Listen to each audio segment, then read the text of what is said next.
Hello everyone, and welcome to Beyond the Witchlight, the How to Run Chapter 2. If you're joining us now, this game is going, this episode is going to be talking about how we ran Chapter 2 of Beyond the Witchlight, and some things that people have asked us about how we did it, and what we would do in the future for, if we had to do it again, things like that. The first time we did this, it was pretty well received, and y'all asked for another one, so here we are. This is particularly useful because one of our players is moving at, what time tomorrow morning? I leave for the airport at 10 a.m. Oh, that's so good. I'm so happy for you. Hayden finally gets to go home. It's been a year. 1 week.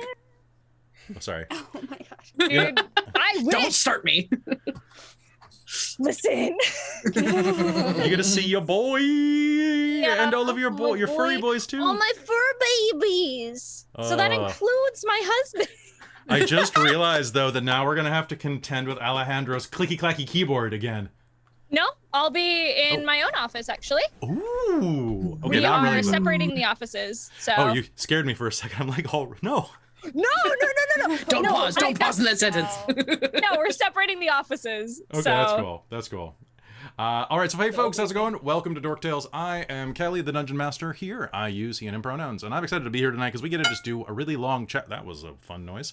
A really long chat session where we get to talk to you about all sorts of cool stuff. And if you have any questions, put them in the Twitch comments stream right now. We've also got a bunch in a Google Doc that we've collected from YouTube and Discord and Facebook and all the fun places where you have left comments about what kind of things you want to hear. Without further ado, I'm going to pass the mic over, and Christine, say hi. One sec, I had to find my mouse again to be able to unmute. Hello, I'm Christine. I use the she/her pronouns, and I play Gwendolyn Shafra. Nice. You can call her Win, though. Great. She is a human monk. All right. Hello, Hayden. Hi guys, I'm Hayden Daviau. I use they them pronouns, and I play Nico Freyja, the Kitsadria warlock. Nice. Hello, Caitlin. Hello, I'm Caitlin. I use she, her pronouns, and I usually play Luthien Eredel, the half-elf fighter. Nice. Hello, Robin. Oh, Hello, sorry, my Hi. kettle was singing, so I got some tea quickly. Some tie. For this game. Hello everyone, I'm Robin. I use she, her, or they, them pronouns, and tonight I'm not playing, but usually on Mondays I am Sarcyra Novis, our tiefling clockwork soul sorcerer. Nice. And finally, last but not least, Christa, who you may not recognize. I do still have a main, but I look a little different. You always in the have face. a man. I do always have a main. Hi, I'm Christa. You can use she, her, or they, them pronouns for me. I normally look like a lion man because I play Isaac Ronaldi of the Runegling, and he is a Leonin rogue.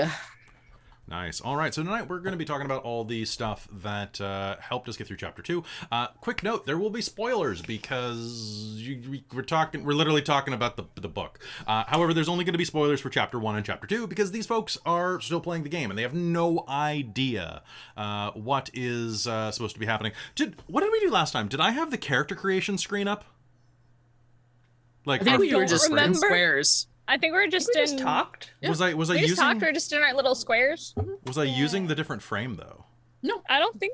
I just looked at the video and it's just us. It's not the episode 0 frames. I don't believe so.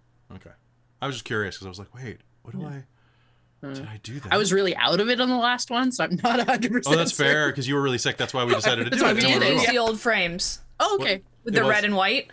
Was it the 0 frames or was it the? Did it have levels on it? Yes, level 2. It looks like. All right, whatever. We'll just use this then. All right, so nah.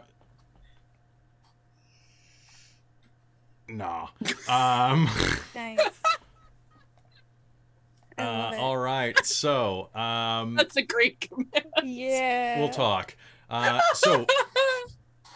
All right, so folks, let's just jump into this. So first of all, we're going to have... So I want you to start thinking about what worked for you as players and what didn't work, as well as some of your favorite portions of game, like what really sang out of the module and what really sang between each other, as well as what was kind of discordant. I also want to get a sense, I'll be asking you throughout this, like what worked for you with party interaction and where you want your characters to kind of go from here. In kind of like, I mean, you don't have to spoil anything if you want to keep it secret, but like, if there's anything that you want to do to try to like connect your characters a bit better, like we can talk about that too. But first, I'm going to go ahead and answer a question that I get more often than any other question on YouTube, which is, I love your soundtracks. What music do you use? For music, I use a lot of tabletop audio, which is a free resource available, tabletopaudio.com. I strongly suggest you go support whoever runs it, a guy named Tim, on Patreon, because seriously, it's a fantastic site. It's got sound effects, it's got loopable tracks with all sorts of things, and if you support him on Patreon, you can get MP3s of the tracks with and without sound effects. So the basics have the sound effects and music mixed together, but you can get them separate, which is really useful, because sometimes you just want the battle music without the noise of clink, clink, clink, because that's going to, over headphones, it's not great for hours and hours and hours. So I use a lot of that. We also use a site called filmmusic.io, which is a bunch of free-to-use music, so long as you use the Creative Commons license with it. Make sure everybody knows it's always on our credits. Includes a lot of Kevin MacLeod, who is the internet, the king of free music on the internet. You have heard his stuff, I guarantee it. If you've listened to Critical Role Season 1, you've definitely heard his fight music. Dun, dun, dun, dun, dun, dun. That one. Yeah, that's him. And then I have like a Humble Bundle music pack I bought a while ago with free license stuff, as well as some licenses from Dark Fantasy Studio and Monument Studios, which are both fantastic places. I know Dark Fantasy Studio puts their stuff on YouTube, so if you're just playing around your table, you can use them there. But I think Monument Studio does not, because they actually are trying to like make money off of their work, which fair. So I have paid licenses through them that I use. Which is what our Patreon helps pay for, stuff like that. So if you like the music, thanks. The Patreon paid for it, so hop over. But if you're doing your own music, I strongly suggest just find cool stuff that you like on like YouTube, or there are tons of Spotify playlists if you're not broadcasting it. Nobody cares what you're playing around the table. That's one of the reasons why we found it so hard to run a Star Wars game here, because my God, Star Wars is 90% John Williams, and lightsaber sound effects, and I'm pretty sure that we would get Disneyed the second I did the noise with my cell phone. I really want to though. I did like that the one time we did one, you did the opening crawl yourself. That was just mwah. Yes, there is one video where we had an opening crawl. Well, it's because I tried to use a little bit of one in the opening crawl for that short Star Wars game that I ran for you, Caitlin, and Neil, and we got Disney claimed immediately on it. And so when we did a Streaming for Survivors charity stream, I just sang the opening theme to Star Wars, because, as you know, it is a singable theme. Hayden looks upset. Yeah, because I think you listened to the theme in your ear. No, I'm enjoying. Kind of did. Yeah, it's pretty bad. And then when you didn't actually hear the rest of it that you were hearing to go along to, it was just you. Yeah, that was great. I did okay. It was all right. So anyway, that's the music we use. If you ever have any questions about what to use music for your games, I have been a major proponent of using music for games for like the past 15 years. Of running games in tabletop live action play. It really makes it, and there are so many great artists out there that do like just wonderful pieces that you can use, and the trick is, don't use anything from an A-list movie that everyone has seen, because every time you have seen someone like Klaus Belt, or someone like I don't know. I mean, John Williams is too easy, but anytime you've seen a major composer like Hans Zimmer, go look for their earlier stuff that it's almost just as good, but people don't have the immediate connection to it. Also, the use of leitmotifs is really, really important in storytelling. So if you are up to it and find a song that you love enough, feel free to kind of keep seeding it throughout the game. We have one that I constantly use, and if you're paying attention to it, I know Robin is, and I think Christa definitely is as well, because you both are music geeks. But anytime, I'm gonna hop on Roll20 and just play one real quick. So if you're not there, whatever, not a big deal. But anytime we have anything involving the hags show up, this will play as soon as it loads. Oh, Roll20, why are you so slow? Yeah, I know that. I recognize that. So if you're paying attention while the game is running and hear this, that means that something involving the Hourglass Coven is happening. And it's just things like that, like even if your players aren't 100% paying attention, the vibe will show up subconsciously. It's really useful. Once again, Star Wars. Literally anything Star Wars is really good for that. So yeah, that's that music question. So that's me gushing about that. So let's hop in. I'm gonna ask a question from our graphic designer Michael. Folks, what do you love and hate about your character as the controlling player? And what would you change about your character to fit the campaign better, or what do you want to change about them to fit the campaign better? Anybody want to jump in on that? It's something that I honestly have started shifting with Nico, honestly, is I was just playing the cute chaos and I was just kind of living in that. And like that was like a good jumping off point for Nico, I feel. But as we've gotten like a little bit deeper into it, I don't know if people have noticed, but it's something that I've been doing for me, is actually dropped her voice slightly. I dropped her voice ever so slightly. And it's just started to feel a little bit more natural when I'm playing her, and I feel like she's come to life a little bit more in that. So that was something that it's not something that I disliked about her, but just changing up the voice ever so slightly really helped me kind of ground her a little bit more, I feel. Finding her voice was really hard for you in the beginning, wasn't it? Because like you bounced back and forth with a lot of accents. I was like, do I want to do an accent for her? Do I not? Because I wanted to learn Scottish for her, but I was having a really hard time with it. And I'm like, I'm not going to be ready to do this for stream. I would have eventually loved to. And I'm like working on like the vowel sounds and stuff like that. And because that's where I start with accents.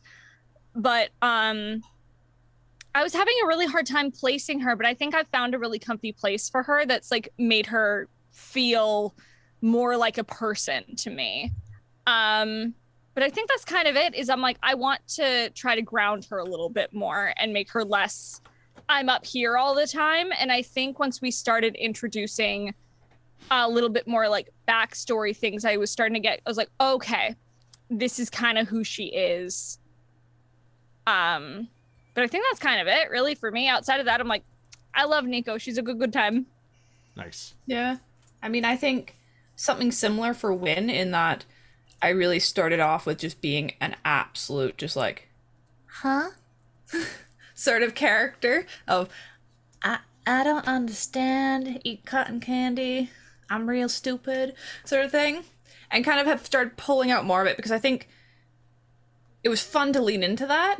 And it's people know that about Win. That's known. I don't need to keep beating it over the head anymore. But I can still be silly that way. Mm-hmm. But I can pull out the whole, well, now let's negotiate sort of thing and be serious with like Bavlorna, because she's not intelligent, but she's wise. So like she gets shit. Right? She's just not very smart. She's fairly charismatic too, right? Decent. I think so. I mean, she's got like not bad giant doe eyes, so that helps. She's real cute. It's good. I love playing her. It's if Christine looks at you with the doe eyes, you're like, and I'm pudding. Goodbye. See, yeah. That look, Christine, no. Yeah. No. Those of you Be listening still, on my podcast gay little heart. are missing out. You're missing out. Christine's beautiful. It's true. Oh, we thank you. There are a couple of characters, like, I think that everybody's arcs have been really good developing up. Particularly, recently, it's been really good seeing, like, Luthien kind of fall into her role. Because, Caitlin, you usually start pretty quiet on characters and then, like, build up. Yeah. With the exception Yeah. of Talfrin on Random Memories, who just kind of jumped, like, oh. Well, we started with a bang. Literally, you woke up in bed You were next to someone banging else's somebody. wife. Yeah. Yeah, wasn't he jumping? Wasn't he running out in a wagon or something? Like, No, he jumped. Yeah. What was that? right. He gathered his clothes and bailed out the window. He pulled an Aladdin. Yes. Yeah, exactly. Yeah.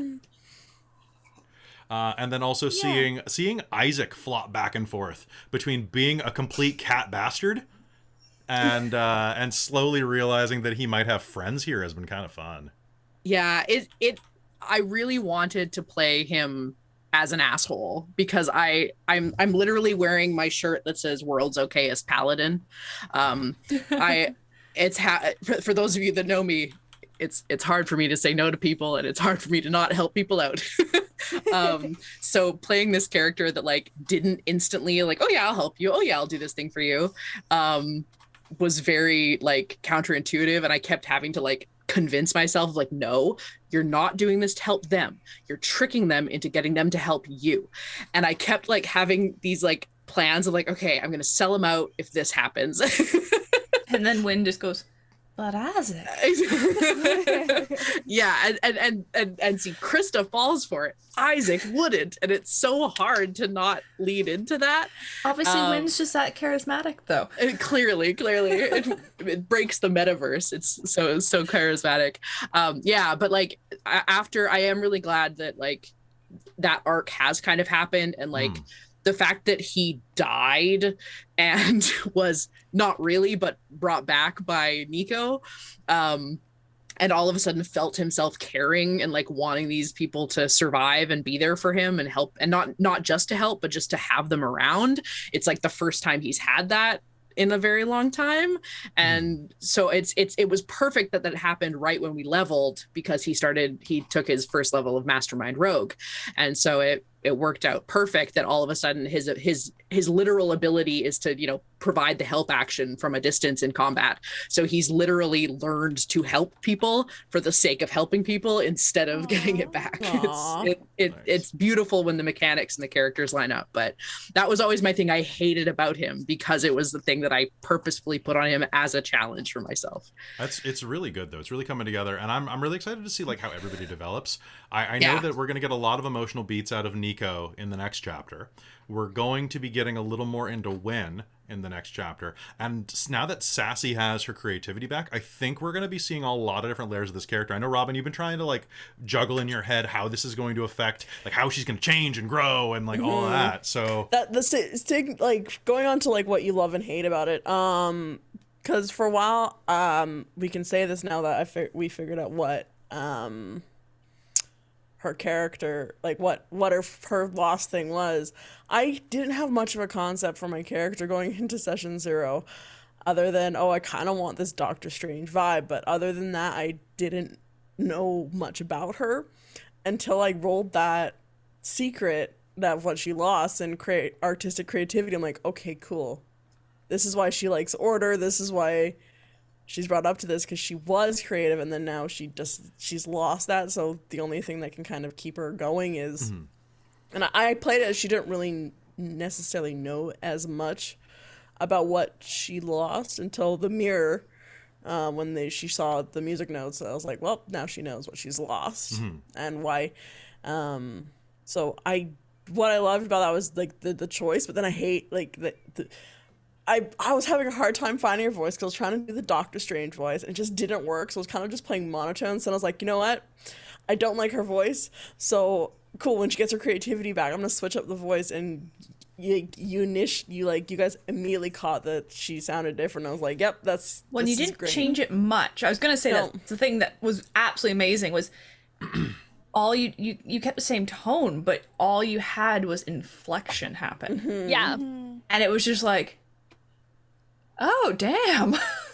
right? I love shit like that. I love when you like change something so slight, but people pick up on it. I love that. Yeah. I really, really love that. I'm excited to see where Sassy goes. I'm really happy that you got the first hag, Yeah. and the fact that Me like you got too. to you're going to get to explore this even more for most of the Oh. game. Yep, I was really looking forward to that because I was like, okay, cool. Now that I know what it was, I'm like, I hope I get it soon because I also talked to Kelly about because my character is like sorcerers are charisma based for the spell casting, so I have my highest stat is my charisma, but things for like performance, I'm like. Except for She rapping, and doesn't- that is Well, not to no, say. you had me roll me at disadvantage at the beginning of the I did. rapping, and then as she got better, you told me not to, and then eventually you actually had me roll with advantage for the last one because it was just Because you had fucking momentum. great. And I would like to remind you, this is not me saying that rapping is not a performance-based art, but this is me reminding you that Dre is a doctor. So it is obviously, and he is a doctor of math. It is a science. It's yeah. a science. Yeah. I was gonna point that out last game. Also, thank you very much. We just hit 2,750 followers. Thank you so much for joining us there, and for those of you who just subbed, thank you so much. Really, Indie Mama, Rollers of Fate, you guys are awesome. So yeah, dude, let's bop onto another question. So we got some questions about the way the module was running. We got one from Wonka here. Was there any part of the module you had to modify to create a better storytelling experience? Yes, there are a couple. Actually, there's one that I really want to point out. So if you're running this module, okay, the way this is set, and this is not a spoiler for y'all, okay, because I changed it, so it's not going to matter. But the way that it works is you start off, and you've got, you know that you're going to have to go through 3 different realms. There's 3 hags, pretty obvious. The way they have this written here is that you're supposed to like bop around between these places potentially, and that like there can be significant backtracking. I don't like that. I think that completely ruins the momentum that comes in a fairy tale. Because when you're talking about it, and this book is a fairy tale. I've said it before, I'll say it again. It's all about the forward progression and the growth. And as you are going through this module, you should not backtrack. You should not get back to the Witchlight Carnival until the epilogue. That's not the point of the hero's journey, and that's basically what we're doing here. Is we're going through this cycle, which is really funny because we started in the swamp, which is kind of like the if you understand Joseph Campbell, starting with a swamp is kind of funny. But then, it's really funny because we're going up into mountains in number 3, which is on the bottom of the wheel. So what I did is, any chance I have to just push the story forward, I do. I'll make something up. Like Bavlorna originally asks you to go do a bunch of tasks for her and is like, bring me back this portrait. I'm like, no, screw that. She creates a magic mailbox for you if you agree to it. She'll have to borrow something from you, like your ability to smile, which you'll get back when you deliver this portrait, right? But until then, you have a temporary hindrance. But you have a way so that you do not have to go back. And I was completely open to, so use that. Like, I think it was going to be like a bag of holding that just transports stuff one or two directions. So she could, like, in theory, before they burglared her, she was going to be able to give them their items through the bag and then receive the portrait at the same time. We didn't actually take that though, did we? Because I thought we said we'll come back. You did, and then she got really pissed because she figured out that you started stealing stuff. So this was my original. The red cap was shouting. So this is my original idea, right? Was to do that, and then you guys completely did something different, which is another question we have. How do you handle it when players do something that doesn't line up with your plans? Just you do it. We'll get on that in a sec. But I was completely ready with this option for y'all to like open the bag underneath the ocean or something like that. I'm like, okay, sure, because. Amazing. Oh, that would have been fun. Yeah. I know, right? Yeah. I was like, she didn't think this through. She's not as smart as she thinks she is. By the way, always make fallible NPCs. Don't make them like idiots, unless they're an idiot, in which case go fun. But like, Bavlorna has, she's got an int of 16, but her wisdom is 12. She might not think this one all the way through if she's greedy, and she's very greedy. So that's one thing I changed. The other thing that I'm changing is leveling up. So the way the game works is that it's taking you up. You gain a level whenever you go to a new realm for the first time, and you gain a level whenever you encounter a hag for the first time. However, it didn't make sense to level you all up after the game where you first ran into Bavlorna. Also, hello, Raid. Good to see you, Nightbite. Nightbite, hi. We're talking about how to run Wild Beyond the Witchlight. So hope you like some D&D talk. So that's normally where you gain levels. It didn't make any sense to level you up in the middle of a conversation, because that's where game ended with you guys going to unplug a pipe. But then I didn't want to level you up 2 levels in one session, because the thing about leveling up in D&D, especially in a game where you don't do much combat, because this is not a combat heavy module, is that you don't want to level up too much at once, because then you'll stumble over your powers and like your new abilities and stuff. Especially like Christine playing a monk for like one of the first times. Monks get I've barely weird stuff. fought. One for most people, level 3 is a big one, because that's when you get usually all your subclass stuff. So like, that's a bunch of new things to learn. So doing a quick jump. Well, see, I'd already done that with Monk once in It's Always Magical in Fandelia, because we jumped levels fairly frequently. Oh, and then it was difficult trying to actually like wrap my head around everything that Corlin could do in that game, because she was a monk, and all of a sudden I have all these options, because I'd have all the Stunning Fist, all the Flurry options, all the Key Point options, all this stuff that I was like, okay, what can I combine and what can I do? Because suddenly you'd go from having like 3 key points to an ass load, and you're like, okay. Yep. Which I fully forgot all of rogue. rogue abilities. I think for the first time in game I used disengage, and I was like, oh right, I have bonus actions. Dude, bonus action disengage, bonus action dashing.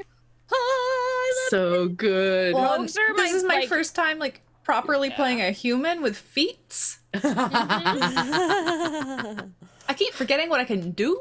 Yeah. dude, I consistently, no matter what game I played, I consistently forget feats. Yeah, right. Especially when you have like a ton of stuff on like crits, you're like, oh, I have 10 more things to do. Hold on. Yep. Well, I'm hoping this is going to help me out, because I got a new tablet recently, and I've been setting up OneNote for all of my Witchlight stuff.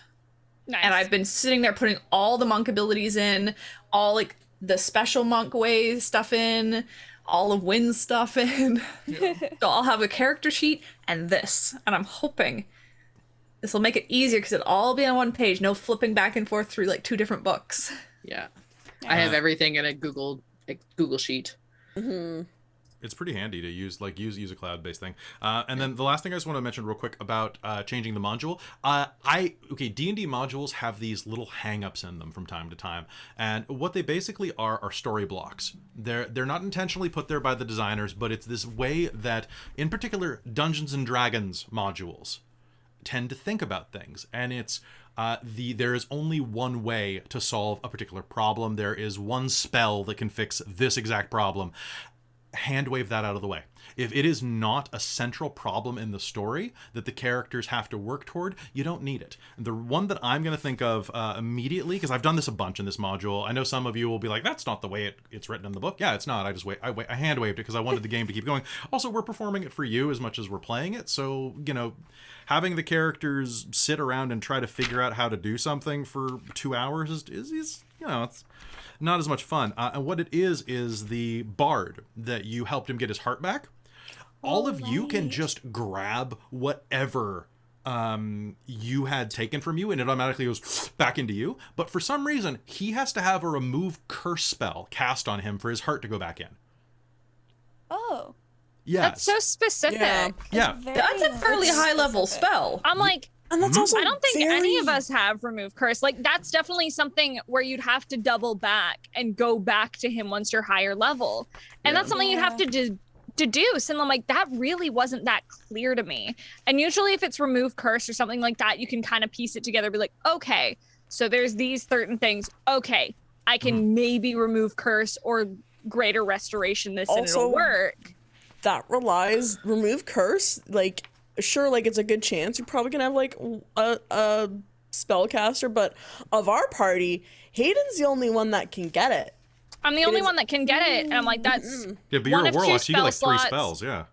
Yeah, that's one of 2 spell slots, and also material components. I'm pretty sure. I could be wrong. Oh, pardon me. And So, I was gonna say, and on top of that, it's like ours didn't, but his does. So I feel like you kind of have to go one way. Either make it remove curse for everybody. For everything, yeah. Yeah. but, here's the thing. It never mentions, to my knowledge, a curse in his write-up. So here's what he tells you. The flutist is a wolf elf named Octavian Meliamne, who came to Bavlorna seeking magic that would make him forget his lost loves. A deal was struck, but when it came time for him to pay up, he refused to give Bavlorna what she wanted in return, his still-beating heart. As punishment, she took what she wanted by force, switching out Octavian's heart for a goat's heart so that he would not die. The process left him unable to feel or exhibit emotion. He is truthful with the characters about what happened to him. He knows that what Bavlorna did was wrong, but he can't even get worked up about it. He suspects the hag is keeping his heart as a trophy. Unbeknownst to him, Bavlorna is using his heart to keep her meat locker cold. And the bottom, if the characters return his original heart, he reciprocates by giving them his pipes of haunting. While Octavian and his true heart are within 5 feet of one another, any spell that ends a curse can swap the goat's heart with his still beating true heart. When Octavian gains his true heart, the goat heart appears at his feet as a dead, desiccated lump of tissue that I had keep pulsing because it was funnier that way. For fun. Yeah. Also, Yeah. I had it Yeah. explode Yeah. out of his chest in a real Yeah. Dude, I love that though. It was Also, so I looked it good. up. I was thinking of a different spell. Remove curse only has verbal and somatic, no material components. But I just wanted to clear that up for the audience. Don't at me. Don't at me. No spells. Yeah. I Don't was at just me, thinking bro. about something else. I'm just double checking. Anyway, but no, I loved how visceral that was. It was like, Yeah. It was great. It was which fantastic. for Very me, good. when you give me that stuff, I'm such like a horror nut that I'm like, yeah. Well, and I think that one of the things that you should do if you're running this and you want to incorporate horror, go into the Sam Raimi side of horror. Don't go to splatter Yeah. like comedy horror. And it works so well in this module because, like, I mean, if you read any old fairy tales, they're gruesome as hell. So go creepy and go splattergast. Yeah. I remember Yeah, go that grim. point Luthien was like, "Oh my gosh, I messed up. Yeah. And then he's like, "Oh, I'm This wasn't fine." supposed to happen." Oh, I'm fine. That was. Yeah, that's. I'm glad you changed that because. It's weird, right? You wouldn't expect that. Yeah.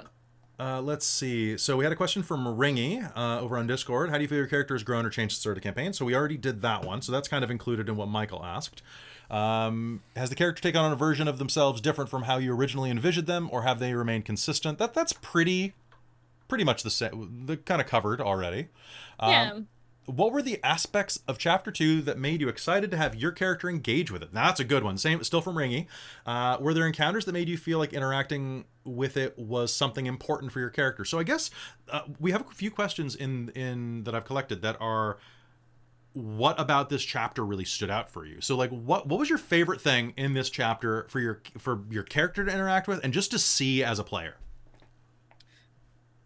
And to be clear, just because I'm a forgetty butthole, Yeah. Chapter 2 is everything in Hither. Everything in right? Hither. So the moment you Okay, you cool. step onto the bridge, that big Cool. old bridge. Jeez. Just making sure. So like the past 6 episodes, 5, 6, something Yeah. like Oh my gosh.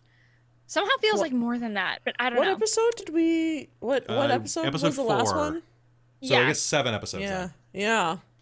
No, I'm trying to remember everything that's happened. go grab. I think one of my Look through favorite that. things is, I'm like, this is just from like a character standpoint, so maybe it's so rich, but I don't know. Is when we met like the little, the will-o-wisps, I believe, Oh, the whip. and we got the, you look like you have something you want to say. Oh my god, the about that. drunks, the Serious? ones we got drunk? Yeah, Yes. I love that. When I was like Yes. finding the little locket and everything of Nico's, I didn't expect that to like hit so hard. And I was like, I know Nico misses her brother and is looking for him because she wants to get back home together. Like, it's pretty evident. So saying that's not like spoiler, oh no, clearly. But like finding that in character, I'm like, this really is hitting home for her a lot more than I as a player expected. So getting to just kind of play that out, but still having her try to be bubbly was really fun. Nice. I really liked that. And that was I think that was my favorite. And then also the initial meeting with Beth Lorna was really cool. Thank you. The wisps were entirely improv. They're in this book, but they don't. Yeah. They can't get drunk. But I was like, yes, they can. Witchlight wine. I remember you saying after game, you're like, they can't, but they can here because it's fun. It's We're fun. playing D&D and we're having fun. So Yeah. one of the sorry. Yours. Okay. So one of the things that I think I've, in general, like it's kind of a continuing on from chapter 1, but one of my favorite kind of interactions for our story and our characters was helping the jingle jangle. Really? Or The lot jingle jangle. yeah, I really liked. Help jingle I just jangle? like how helpful of a party we are. Like it's just like starting with the snakes that win. Like I was gonna befriended to say, I save Sir think- Talavar. The bridge and the snakes were my favorite. Really? The Yeah. snakes. Yeah, because I was just like, oh, I'm a monarch. Well, yes, you can bow down to me. Yeah, that was like, Salutations. oh shit, I actually managed to charm them. This works. And just experiencing Prismere for the first, or the whole area is Prismere for the first time, but experiencing Hither for the first time is just like, it really had that like magical fairy tale feeling. You really brought that in. Like it felt really kind of mystical and fantastical. Thank you very much. I really like that the Feywild kind of reflects what's in your heart around you, and that's actually built into the mechanics here. So if you do a bunch of bad stuff, Prismere gets darker. And if your players are doing bad stuff, incorporate that. Like, and don't be too subtle about it beyond the first step or two. Like, if they start going around, if they kill Jingle Jangle, like seriously, storm clouds. Like, have lightning start striking, have the ground shake, like do some crazy shit. If they're just like being jerks, you know, maybe have them get like pricked by things because they're being pricks. There you go. Like the sewing needle. So Yeah. why are there sewing needles everywhere? Oh. I think I really enjoyed that part of it so far, is because Wynn's really advocated for, oh, well, we should try talking to him first. Like, I think we're kind of cheating about the Feywild stuff, though, because we've ran a lot of Changeling the Lost off camera, which is a Chronicles of Darkness game about being a person who gets turned into a Fey, and it's amazing. But See, I like the levels, because we have Wynn who's saying, of course we should help them, and Nico kind of almost at that level as well, of like, yeah, why wouldn't we help them? Sarcyra of kind of like a, yeah, why, like, if it's not going to hurt us to help. And then Luthien at like, okay, I guess like, we we might have as time. well. And then Isaac being like, well, maybe it would be better for everybody if we just continued on. Let's just move on. Isaac, stop being such a stick in the mud. Exactly. so, Caitlin, what were you saying? You were about to drop some. You were about to drop some knowledge on us. Some knowledge. I was just gonna say, I think my favorite part was probably something that you kind of created for her in a way, was the river part. I was gonna say that was when one of she my saw favorites. Andir. Yeah. Yeah, So that was lovely, And yeah. I really like Yeah. how her story is kind of coming out without her actually lore dropping, because she's not a person clearly who would lore drop her own story and being Mhm. like, this is why I'm here and this is what's going on. She's getting closer to being able to do that with everybody, but she's still not quite. And the battlefield. It's not like, who she is as a person. Oh yeah, the the battlefield. old battlefield. as That's well. one of my favorites. Was being able to like Yeah. have you set to rest these armors. Originally, there's not. Yeah. So it does say that the characters come upon a bog that was the site of a battle between elves and Fomorians long ago. It's littered with a bunch of animated armor, clearly elven design, and basically they just stand up and mimic. They become inanimate and collapse if its helmet is removed. They cannot leave the battlefield and will defend themselves if they're attacked, but that's literally they're absolutely harmless. that's the entire thing they give, is like you can take the helmet off and then they deactivate and they never get up again. But having you interact with them and use that type of like sense of elven history and heritage just like adds wealth of detail to your character. Because you've been around, like you're like what, 200 years old, something like that. Like you know stuff. Yeah. Like you've experienced stuff. You remember. You were there, Luthien. 200 years ago. Exactly. That was so beautiful, and that the river scene with the image that you were seeing. Oh, that was very emotional for me as a player listening to that. Oh, like, that I was just entranced. That was so cool. Yeah, I love that. Anybody else got a particularly favorite moment from this chapter? My girlfriend will kill me if I don't mention Jebek. All right, let's you keep talking about Jebek. That's probably the first time I've ever like sort of I've initiated any kind of like romance in a game and like I've been playing for 20 odd years, and aside from literally with my actual in life boyfriend, I've never initiated any kind of romance in a game. So it was a lot of actually, I guess that's not in a tabletop. In LARPs I have, but that's as NPCs where that's true. Yeah. That doesn't count. But no, that was a lot of fun, and that was a very that whole interaction was very, very funny to me. To the whole like pulling Luthien aside and be like, hey, just so you know, I'm not getting murdered. I'll be over here. I really enjoyed just being like, Tinker, Tinker, you do whatever you want to, friend. Tinker, Tinker, Tinker. Also, there are TikToks of Jebek. So okay, yeah, watching my girlfriend lip sync to you, Kelly, is a little weird. It was a little weird for me watching it too. I was like, I look good.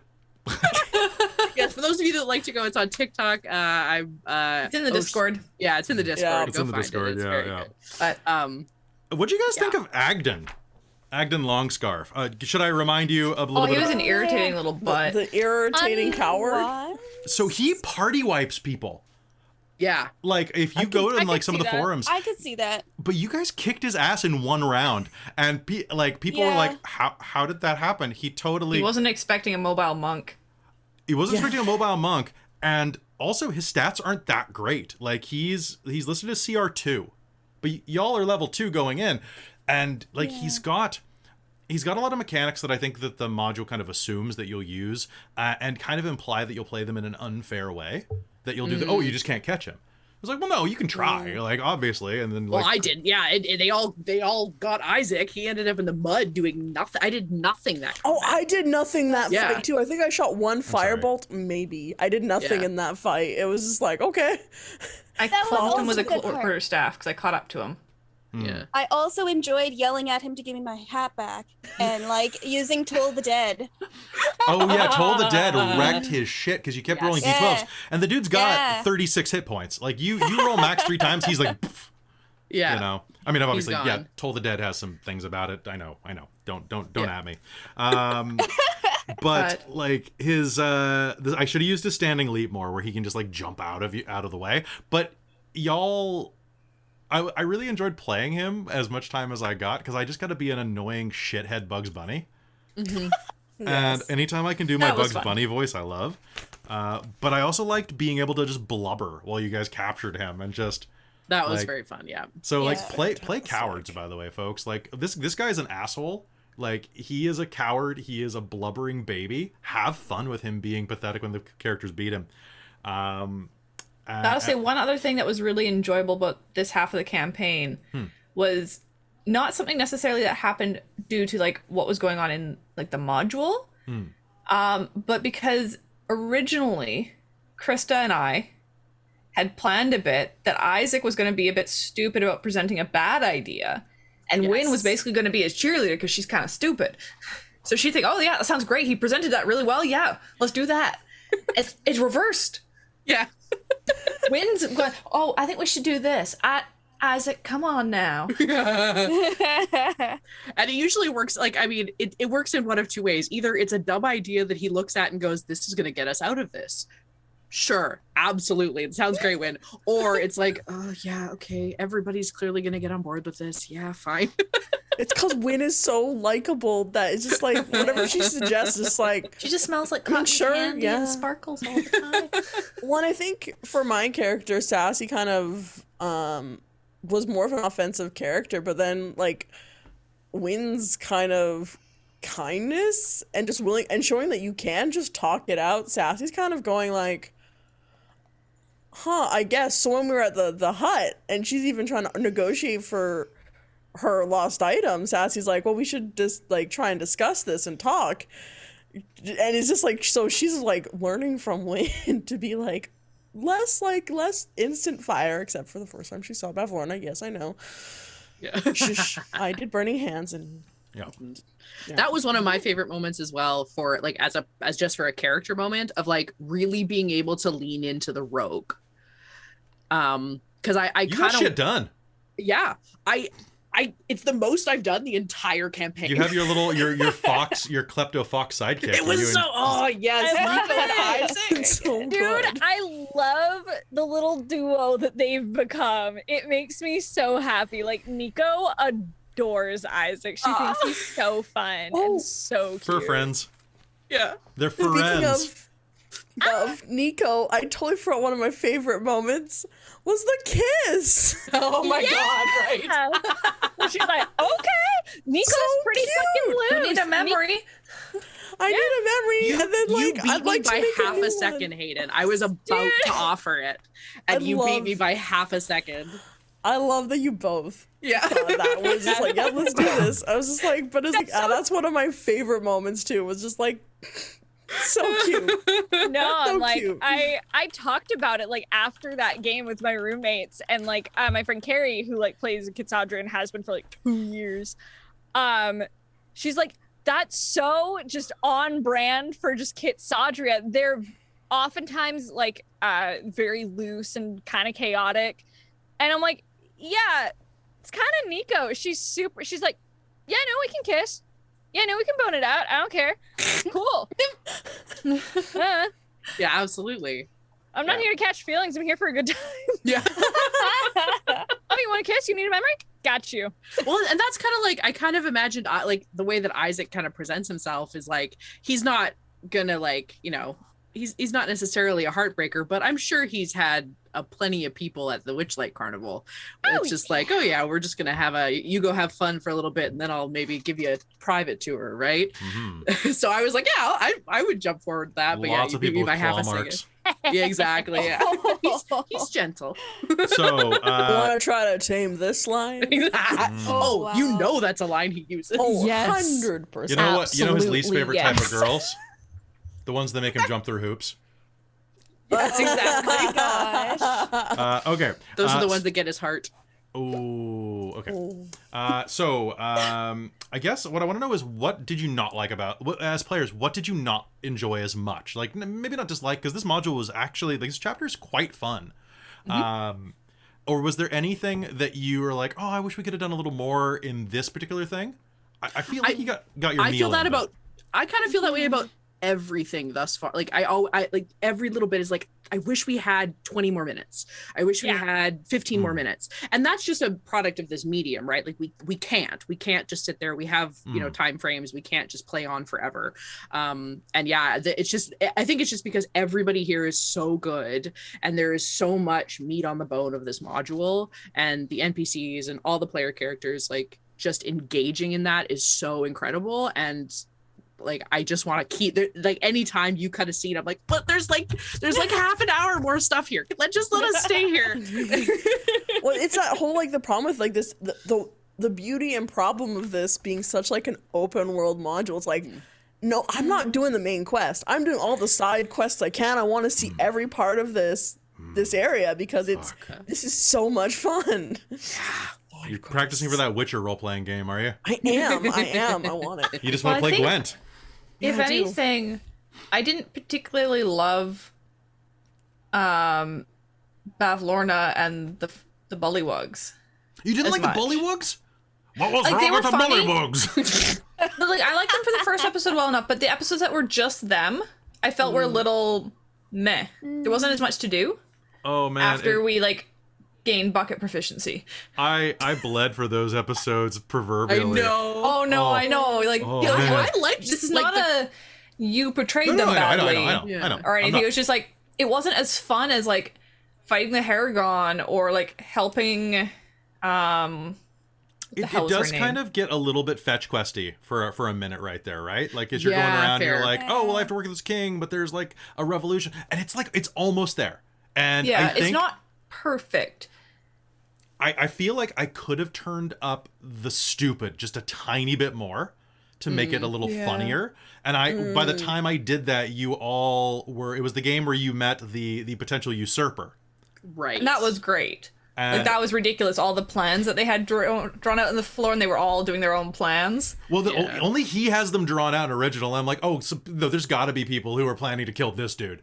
Like they're Yeah. and they're that's just assuming amazing. that no one's gonna look at their drawing. Oh, I just felt that the way I Oh, think yeah, we yeah. were playing it, it shifted with Bavlorna away from being fairly successful at convincing people getting around stuff without fighting. And we got there in the end, but at first, like, it suddenly felt like a regular dungeon crawl. and that's something I really want to keep away from this. I was approached actually by Dan Kahn, who is a guy who writes modules for Dungeon Masters Guild and Drive Through RPG, and we used a lot of his stuff in Rime of the Frostmaiden to flesh out the Towers of Magic at the end of the module. If you don't know what I'm talking about, it might be a mild spoiler, but basically just added some extra content to something that wasn't very fleshed out in the book. Great stuff. He's a really good creator, and he approached me actually and was like, "Hey, do you want to run for your stream the expanded slanty tower where you find Sir Talavar and there's the snakes around it and all that?" And so I looked at it, and because I'd actually already bought it because I was planning to use it, but it turned it into a dungeon crawl. Because what he's trying to do is, as far as I can tell, is he's developing content for people who want this to be a little more D&D and a little less drama exercise, which this book is way more of a drama exercise than, say, like Storm King's Thunder or Curse of Strahd. Oh, it's And- a freaking like improv game. Like it's, Yeah, it's it's 100% basically just I love improv. it. Have a snappy response. Go, go, go, go, go. Literally every NPC that you come across, with very few exceptions, does not want to fight you. And if they do, they don't want to fight you to the death. My biggest regret is that when you were going through the workshop at the beginning, pardon me, the pool room, Wynn was the one that touched the mannequin and not Luthien. Oh, Because the dress dummy there has a black pointed hat that is a dark Yeah. mantle. But if you're wearing a hat, it attacks your hat and then runs off with it. oh no! Because it's a hat and it falls in love with your hat and runs away with it. Oh my god. Precious. Well, it says That it is removes the headwear and amazing. flees with it. I'm assuming that it's trying to score. But Absolutely. and you'll find it like creating little hats. Maybe there are tiny hats that come out of this. I was really hoping. I was open to the possibility, depending on how much time it got with your hat. Oh, holy shit. But That's there- amazing. Right? There are things like the tree blight will mess you up, and I think that's about it in this Oh, in the this tree month. Because you know, blight if there was a was stash rough. of like Did. rando hats hanging around there, like dusty, like, but obviously not ones that Bavlorna made, Wynn would have put one on. It's true, but this thing would have already gone after those hats. That's why there weren't any. That's true. You're talking about Gotcha. hats, and I think it's like the second Pirates of the Caribbean movie where it's like Jack Sparrow's just trying on all the different hats and none of them work. I'm just picturing Luthien doing that. It's Yep. honestly, it's the no, only it hat doesn't- that works. I'm just like, anytime she loses her hat, that whole sequence Oh is my what goes God, through my yes. mind of him going through Yeah. like the crowd trying to put on it and be like, no, it doesn't work. I love it. But Luthien would never, because they'd be someone else's hat and they're probably dirty. Exactly. Oh, yes, absolutely. Ooh, I found a love really this. interesting question at the bottom. I think it's the one that Christa pulled off YouTube. Yeah. So Bezau Kubf. Bunch if- of letters. bunch of letters. So Daviau from YouTube. Hey there, found this channel searching for stream modules and I'm loving it. Thank you very much. As a DM, I'm grateful for videos like this, and sometimes modules can be a bit confusing. Absolutely. I've been a DM for 2 distinct modules, different groups, and it's been a challenge. What I'd like to know is how you guys progress so harmoniously and yet fast through the chapters. It's dynamic and the players likely level up at a decent speed. Asking from watching other campaigns too, like the chapters in Candlekeep, that are almost finished in one session. Dude, that took a lot of work for Candlekeep. We just took an axe to some of those, but we're like, don't need it. Like all the like side encounters and these things. We're like, nah, we don't need it. Yeah. It's there to help you build levels and stuff. But if you're doing a one shot, like, you don't need it. Having trouble with online sessions since we're not able to play in person. So, do you want me to give my answer that I answered in YouTube? Yeah, give that, and then we'll leapfrog.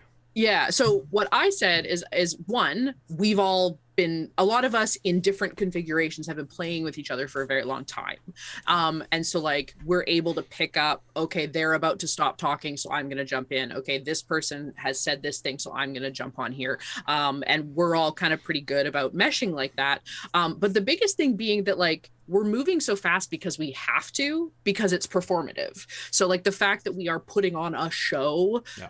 All of us in one way or another are performers, and we understand structure. And so we know when it needs to get picked up. So we know, okay, we've been doing this for so long. Kelly's going to cut in to move us forward, yeah. Right? Like we all understand that. And when you're at a table, like I don't play like this at a table. No, it's like, much more languished. Like exactly. We're all much slower. Yeah.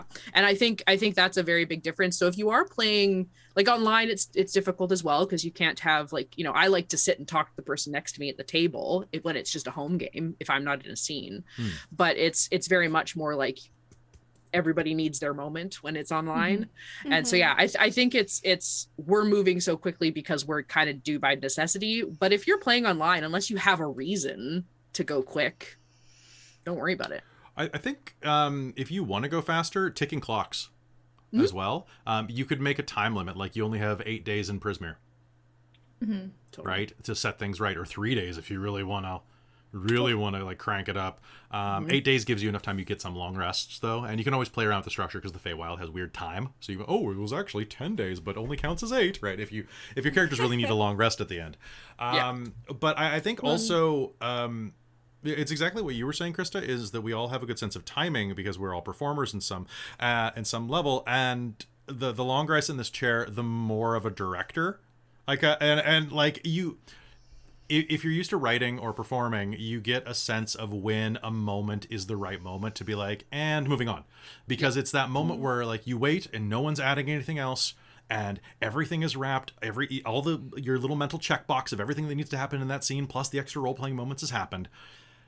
And you're like, okay, for dramatic potential, if I was a TV show director, this is when I would switch a thing or have a cutaway or something like that. And it's kind of just, you get used to that type of timing. And also for doing it online, you have to remember that we look pretty slick at it now because we've been doing it since March 2020 when we went into lockdown the first time. Yeah. Lockdown. So we've started to learn how to do this via Zoom, and we've really learned as players how to take our turns, because you can't talk over each other in this sort of situation because Zoom cuts you.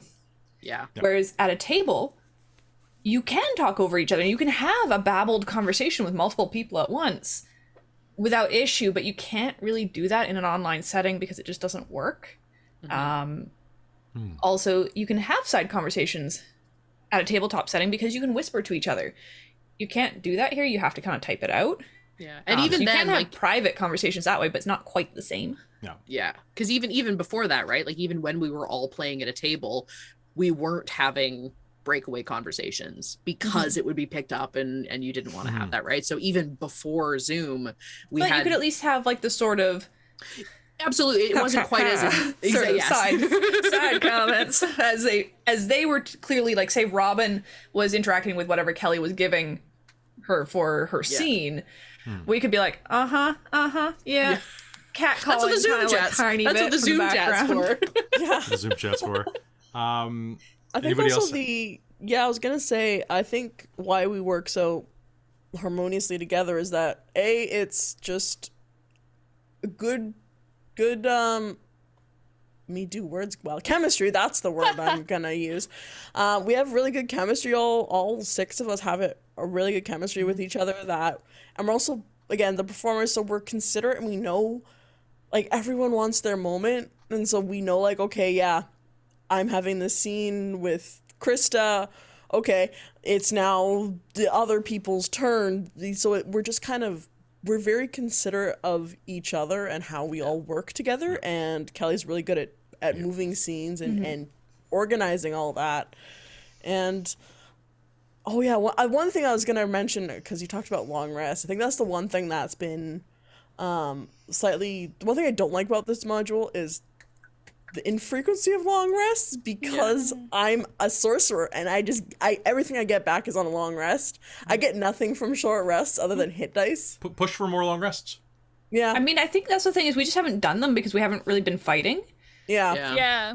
So I think we can always pipe up, because nothing we've been doing has been so critical that we couldn't just, oh yeah, let's go have a nap. Yeah. And I'm like, honestly, if you need one at the top of next game, let's go. I get my stuff back on short rests for my spell slots, which Me is too. dope. Well, and there's been so many, like, there's been like conversations I want to have in character with people, and I keep being like, oh, I'm gonna have this conversation next game because I'm sure we'll have a long rest and we'll be like sitting around a fire or something, and then we don't, and I'm like, oh, okay, well, I guess I won't worry about that. Well, maybe next game. But I have all these like conversations I want to have in my head. I love like rest conversations or like watch conversations. Those are some of my favorite things. Or like something that I like to do that I've done recently is I'm like, pass another character a note and be like, we don't have to talk, but I'd like to talk to you. And it's like little things and like sprinkling little things here and there. I love doing that kind of stuff, and I love fireside chat. So I'm like, more long rests, because I super hear you, Robin, because I'm like, honestly, those long rest conversations and moments like that are so good for building group dynamics and having those asides, because you can build stuff during combat and you can build stuff during dungeon crawls. But I think, especially in a module like this, where it is so roleplay heavy, having those asides and those moments to build those character relationships are so important. And they're some of the most fun, especially for us as performers.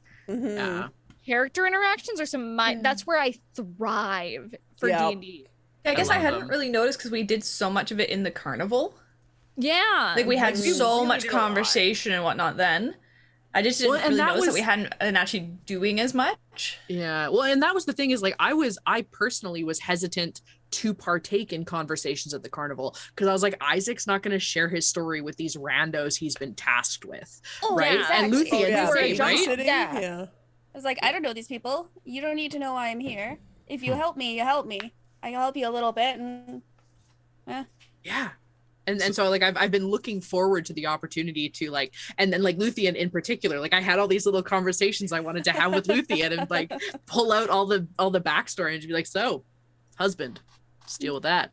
Like what's the deal with that? Please just do that in character. Like, please just like literally just my wording that I want. That. Oh my god. So it's probably gonna come out. But like that's the thing, is like have all these little conversations and like being, like things with Nico and like, oh, your brother, like what's going on with that? Like what's the deal there? What's happening? Right. And get into those little bits and pieces with everybody and pull that stuff out. I will keep that in mind. I'll do some more long rests. We're actually starting off. Soul was mentioning in chat, oh, you've got plenty of time on the way to thither. Yeah, actually, I do have a bunch of stuff planned for the balloon ride. Like the first half of next game is going to be that. It's going to be one part roleplay, long rest roleplay, and one part everyone's favorite narrative technique from Reign of Emery's, the weird flashback episode. Yay! Yay! Because everybody loves having backstory reveal on camera.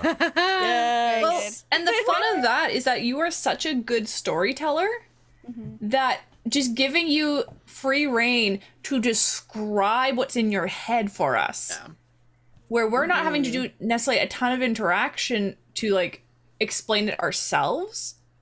It's coming like from a structure that you're giving us all the structure to work within, and all the descriptor and all the detail and fun stuff that we didn't necessarily think about. Like, I love Claudette's backstory because you fleshed it out. Like, Well, it works I maybe into the gave the world, little details, but you gave the whole structure of like who these people were. Well, thank you. On the note of making the game run faster, there are two quick things before we move on to another topic that I want to suggest. Robin really brought it up that I think it was Robin. It was Robin or Christa brought up that like we all know each other really well and we've been playing together for quite a while. Was that Christa? Just that, like, all of us in some configuration or another. Like, I mean, like Hayden and I, this is the first time we've played together, but Hayden's played with a bunch of people, and that's true. It was Robin mentioned chemistry. Chemistry is really important. So whenever I put these games together, I spend tons of time doing just casting exercises in my head. And this game was very easy because I was like, oh, Krista's never been in a game with Hayden. I bet these two would get on like a house fire. Or whatever the phrase is. Clearly we did. Well, because you're both very lovely, charitable extroverts who could really, but you're different types of extrovert that would feed together in like a positive feedback loop. So funny you think I'm an extrovert. Well, no, okay. Fine. You're Maybe. Your extroversion, You perform it. Your performative extroversion Yes. is a feedback loop because Christa is so amazing at making you feel like you're doing the right thing when you're funny, and you are a very funny person in your own right, and are also very complimentary of people when they make you feel good, Hayden. So together you become like it's that whole like it. it's like Well, it's, and having it's an you arc two reactor. do that brings it all out for me. Yeah. Because I find nothing more stressful than having to be the leader. Like, if nobody else is giving me the energy to play with, Yeah. I Need can't something do to it. bounce off of.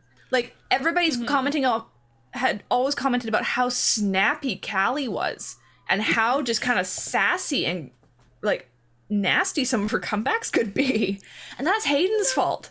Yeah. That's Hayden. Like, if you hadn't given me that to play back off of, it wouldn't have happened.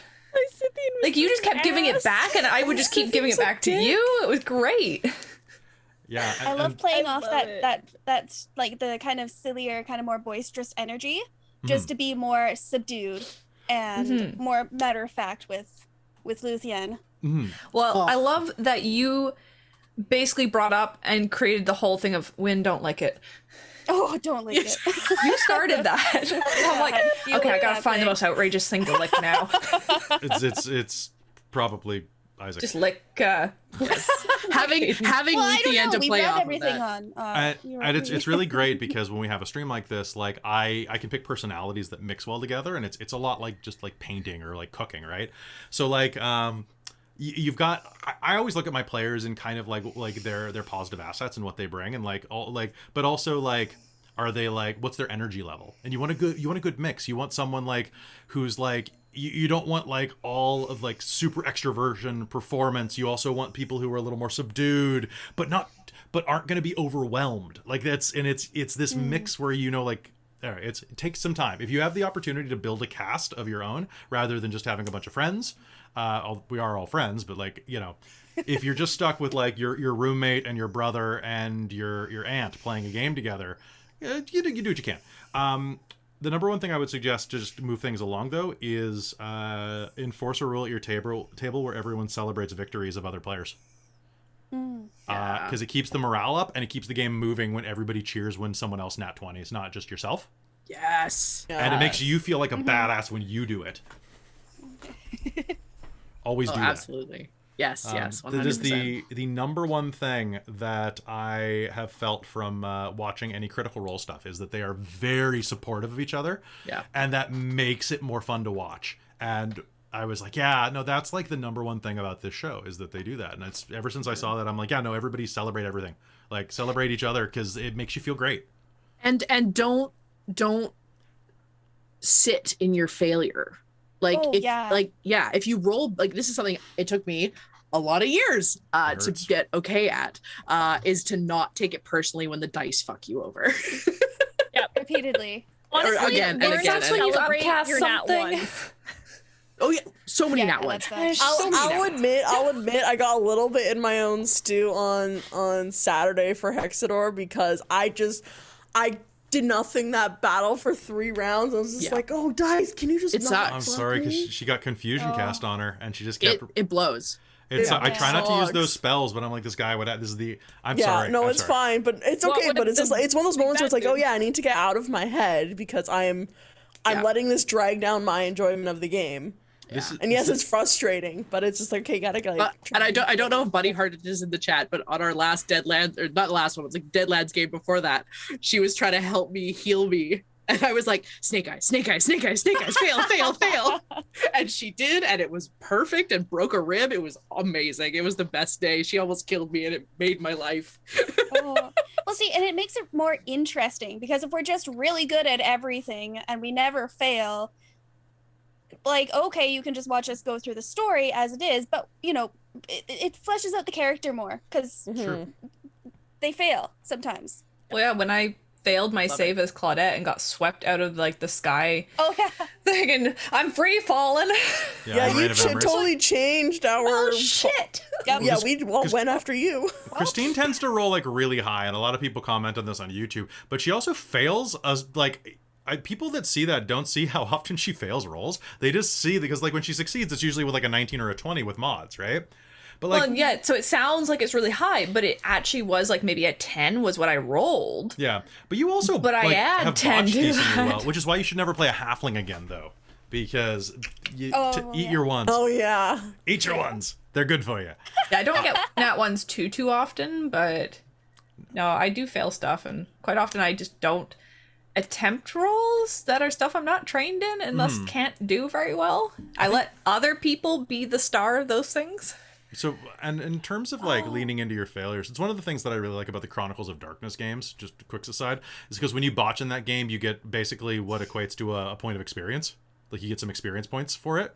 And that's the quickest way to level up is to just botch a lot. And you can willingly botch. You can, if you fail a roll, you can say that you botch instead of just fail. Well, and wasn't that like Amy's favorite thing to do? It's the only way she got XP. Just build XP by just like, oh yeah, I critically botched. like, Quickly failed. because you learn more from failures. I haven't learned very much from my successes in life. I've learned a lot from my failures. All right, so question from Wolfman. Any recommendations on what to do if the party gets captured by Agden and the Brigands? I'm planning to have my party delivered to the Bullywugs and made to fight in the ring. Be open for the fact that they may not like that. Players are incredibly resistant to being captured. I would suggest, honestly, that you surreptitiously inform them before a game without informing them by saying, like, yeah, I think that, you know, in a lot of D&D games, people just don't understand that, like, capture doesn't mean death. Like, kind of say that before a game, just casually, so that it's floated. Put it out there. Just put it out there. Or, Put like, on the universe. be open about the fact that they might not like that. A lot of players are really resistant to that because it feels disempowering, and D&D is a game about self-empowerment. It's got levels, you know. But I don't know what your party composition is. If they need, so I mean, it seems like you already have a plan there, actually, right? Like, so the plan is they get captured and then have them delivered to the Bullywug. So it seems like you have a plan.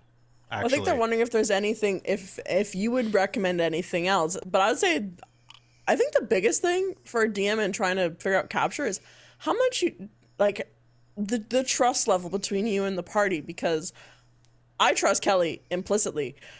I know if something happens to my character and something I think is going wrong, like, I know that it's fine. He's not going to do something that will make me, like, not come back or enjoy the game. I know, like, I may not like it now, but it's gonna pay off at the end, kind of thing. So I think it depends on the trust level that you have in your party, and hopefully that, because it sounds like a good idea that you have. Well, and potentially Wolfman. instead of getting into like a fight and having them lose and be captured, it might be worth it even to have them roll like a save to see if they notice being snuck up on, or have like a net and then trap just or something. narrate it. Lots of opportunities to get out of it. So it's like, okay, you get captured, then you're kept at their little island. Okay, have an opportunity to seduce the guards, right? Like have Especially if you an got opportunity to Hayden sneak gone. out. Exactly. Yeah. Right? Like have those opportunities to get out. Don't just be like, well, you're captured. Haha. Like, you know, there's always opportunities to sneak out a window, right? Well, and potentially also seed what the end game is. If you want them to do the pit fighting, seed the fact that they're going to be doing that, Like, that's what they're being sent to. Yeah. Oh, yeah, you're going to go to the pits, sort of thing, and you're going to have to fight. Yeah, or they Or whatever, overhear a right? conversation. So Like, if have the guard taunt them with that or something. Yeah. Like, so you they have- know what the end game is. if you have not taken away Sir Talavar yet, have him task them with rescuing Morgort. And have it come out either through him that I don't know what would be happening. Perhaps they do make her fight in that pit and like seed it so when they're captured and like I'm a rabbit. You're going to the fighting pits. And it's you can fight that stupid frog they captured. And then it's like, oh, now we have a way to go save her, you know, and like And you'll like, have an NPC on your side in the pit. and then it turns into like a reversed gotcha heist. Yeah. Yeah. Find This a way is to exactly empower where I them. wanted to be. Yeah, because you don't. I think the big thing is that you don't want to get into necessarily a fight where it'll feel like no matter what they do, they can't succeed because you're pushing them that way. Yeah, because if it sounds like you can't decide that Agden is going to win the fight, because that is going to be the fight where everyone rolls nat 20s against you and you roll nat 1s constantly. So you'll either have to fudge all the dice rolls behind the screen, which I would not recommend doing most of the time, for sure. But like it's going to be the time it goes bad for you when you plan that it has to have a certain outcome. Yeah, they did put if the party gets captured. So I think that there, but yeah, you're totally right. You can't set that up.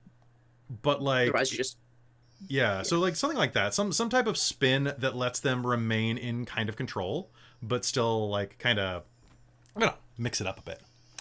All right, from Random Equinox, who's your favorite NPC from Hither, and why? Lord Talavar. Lord Tal. I loved him. And he loved He was a you. good time. The I like the bubble. barkeeper. the bubble. Oh my god, the bubble. The bubble was my favorite. Which bubble? The Christa's just bubble. soap That was on the end of the God. soap bubble. Oh, you mean the day where I Michael Bublé. just like improv'd in the inn for like 20 minutes? Okay. Yep. Yep. Because it was the bubble that was gonna take over the world. It was like Yes. it was a little brain, like Pinky in the Brain. God.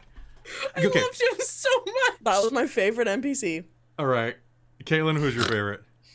Jingle Jangle. Jingle actually. Jangle. Okay, I really Jingle Jangle. liked interacting with Jingle Jangle. Aw. Yeah, she was really like strangely cute and like just really Awesome. wholesome. She's the ugliest thing I've ever seen in one of these books. She's beautiful in her own way. She's beautiful. Yeah. Yeah. Your words can't bring her down. That's fair. That was in my head. Thank you. Just like I was so like it's. Oh, I love her. I love her. All I don't right. think you showed us. I love her. Oh, I didn't? Oh, okay. Sorry about No, that. you did. I think I Maybe- did. Okay. It's on Yeah. So I want to It's been a say my favorite thing about this module overall is when I was running around with the Frostmane or Curse of Strahd, with Curse running modules for a stream, like I'm trying to give y'all the sense of what the module is so that you viewers get it, but also you players get the module, right? Curse of Strahd felt like I was shackled to a wall, like not in a Ravenloft way, more in a like, this module has outdated gaming rating, you know, at me, that's fine. I make stuff up, but I just couldn't get past that because I got into kind of a purist mentality, like, oh, it has to go like this according to this, and then with Rhyme I started doing a little more like coloring outside the lines. Witchlight has such a cool vibe. I have just ran like, I'd say like 10-20% of this campaign has just been me like pulling stuff out of my ass or changing things completely, or like mixing in like the McElroys and people from like other podcasts and our friends from other channels, and like characters from other games, and like even just being like, we're gonna start off in our homebrew world and then move into the game world and have fun there. It's been so freeing just to like not care, and I'm glad that people are enjoying that. Well, I think that was the thing, was that we were always kind of like, okay, Curse of Strahd, no, just do whatever you think would work in this. Like, we don't care, give a shit about the module. We just want to have fun in the kind of rough setting. Go for it. Best Curse of Strahd game I ever ran was Hotel Ravenloft. Or Hotel Barovia. Yes. Hotel Barovia? Hotel Barovia was so good. So good. I was the wind wolf. It was so good. Oh, I really wish Hayden had been in that game. You would have eaten that shit up. The whole thing was that's like, it's this game I ran for Extra Life where Strahd tries to go straight, but well, in one way or another. But he tries to go like legit, right? And he turns Castle Ravenloft into a hotel. Hotel Oh my Transylvania. It's Hotel Transylvania, but with Strahd. Yeah. And you're Well, it like, was great. Like all the other characters were all like undead or like vampires or whatever, and then there was Wynn. Wynn was there. As Wynn a was there. werewolf. As Wynn was there. Oh yeah. And she was just wearing a pair of ears. She was a Wynn wolf. I'm a werewolf. Amazing.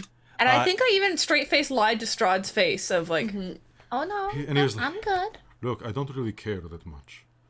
Also, I think I ran the game in a bad Transylvanian You did, yes. accent Yeah, the you entire did. time. You did. It was great. You can find it on YouTube. It's one of our Extra Life games. Go check it out. It's ridiculous. I had all of these things where they could go around Ravenloft and do things, but instead they went to the one thing that was an interdimensional portal, so I had to improv the entire game from there. Because they were like, oh, what happens if we just go into the Rift Breach? And I'm like, I shouldn't have put that in the game, but it was a charity stream, so it was great. The Power Rangers showed up. And then we ended up in snakes or cobra on a plane. Yeah, it's Cobra. Oh my god, I died. I really appreciate that you died. But yeah, this module's great. Yes. All right, what do we got? What questions do we have? What's your favorite part of Hither to Run and why? I guess that's just me. The Bullywug murder scene was probably my favorite. The bridge was also a big highlight. Just being all of like the the severed heads giving you trouble. I think that that was really fun. The initial stuff was really good. And working in all of the side bits. So there's like tons of little side bits here, like the Owells and Abandoned Raft, the inn at the end of the road. All of that stuff was really fun, and just, I guess, just letting the characters stretch their legs. In the module so far, I think that I had more fun running the Witchlight Carnival, but this was really good. Like, it's not, it's just another part of a really good meal. What part of Hither prompted me to... These are all from Random Equinox, by the way. Prompted me to make the most changes or deviations from the book. Anytime the book told me it could only work one way, I usually threw it out the window. Anything that... And anything... We talked about this before. Anything that required people going backwards in their plot. So that was very important to me, that we always keep forward momentum. And then last one from Random is, was there a particular reason or reasons for having Sarcyra and Isaac be the characters whose lost things were found in Hither, or was it a matter of spreading the number of characters who completed their personal quests in each part of Prismare? There's a chart at the beginning of the book where you randomly roll. Yeah. And so I had the characters roll and wrote it down, and I looked at it, and I was still reading the book because we picked this up the day we did our session 0. So I was, and I couldn't get an advanced copy anywhere. So I was frantically reading right before the episode 0, and that's what people rolled. So honestly, if I had the option for the mystique of...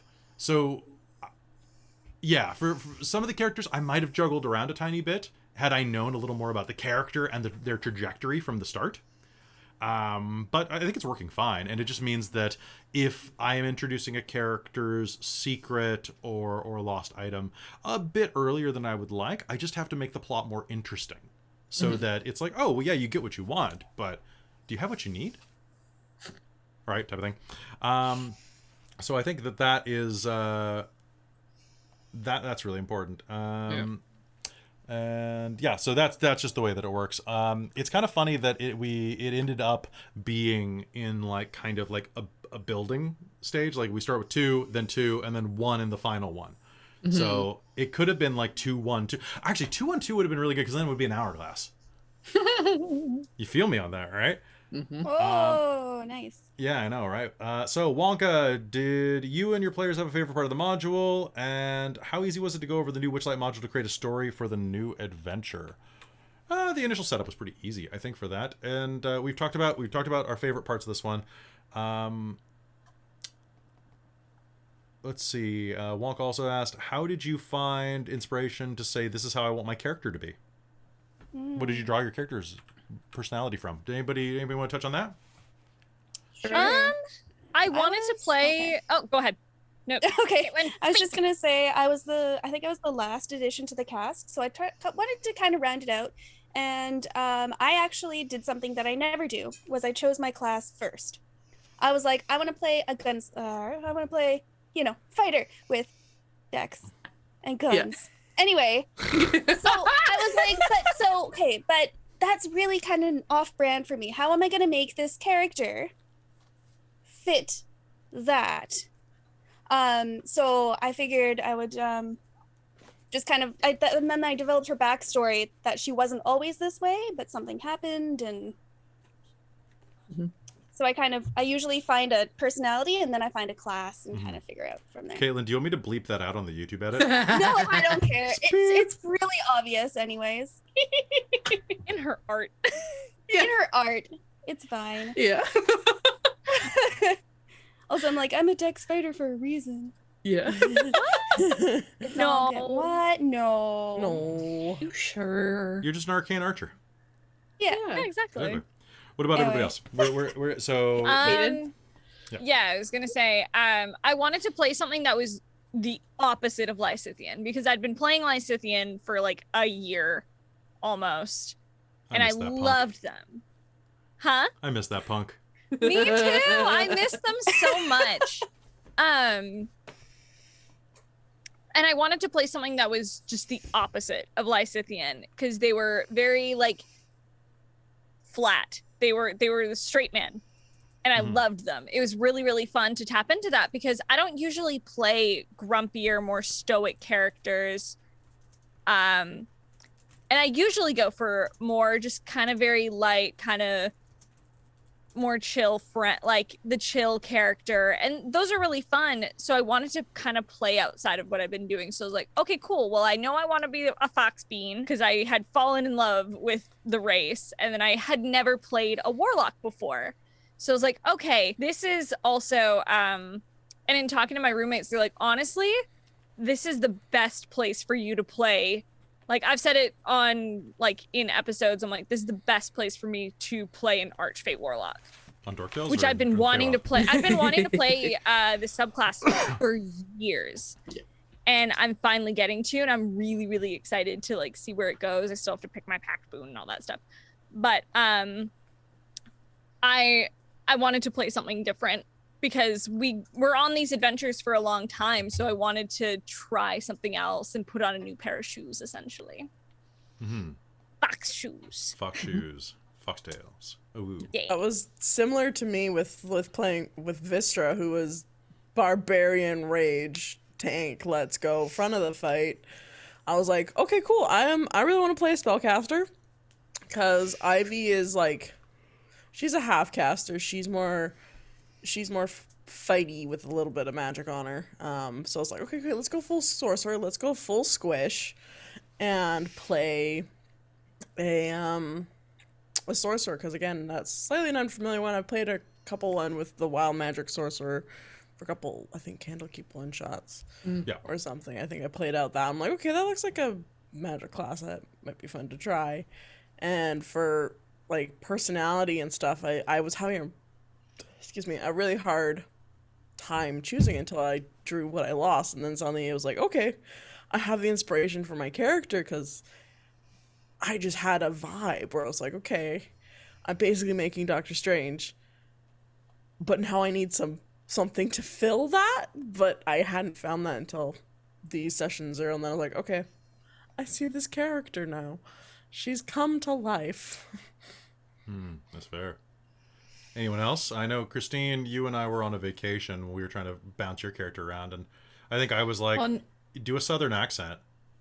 Well, Because you I didn't want to do No, British. I think you didn't say so much that. That kind of came later. Was it? We first were talking about feeling a bit stuck in like Malia and her style and feeling a little bored with that. Malia is because your I tend to character play very from, Shards of pragmatic. Nerd, like our homebrew epic game. So any of you aren't And I watching tend to that, go play watch it. very pragmatic characters a lot.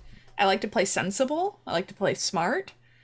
So ever since we kind of started getting into streaming this and whatnot, and from playing in LARP games, I've been trying ever since my first one to make a different character each time and explore some different part. So I was kind of like, okay, I've really done practical, I've done really smart, I've done like really powerful and like really fighty and clever and all this sort of stuff. What else can I do? And we were kind of chatting over the idea because I kind of wanted to play a monk. Well, maybe clumsy, maybe like drunken master could be fun, like, and just play it as clumsy, but not like so clumsy that it's like negating my ability to fight.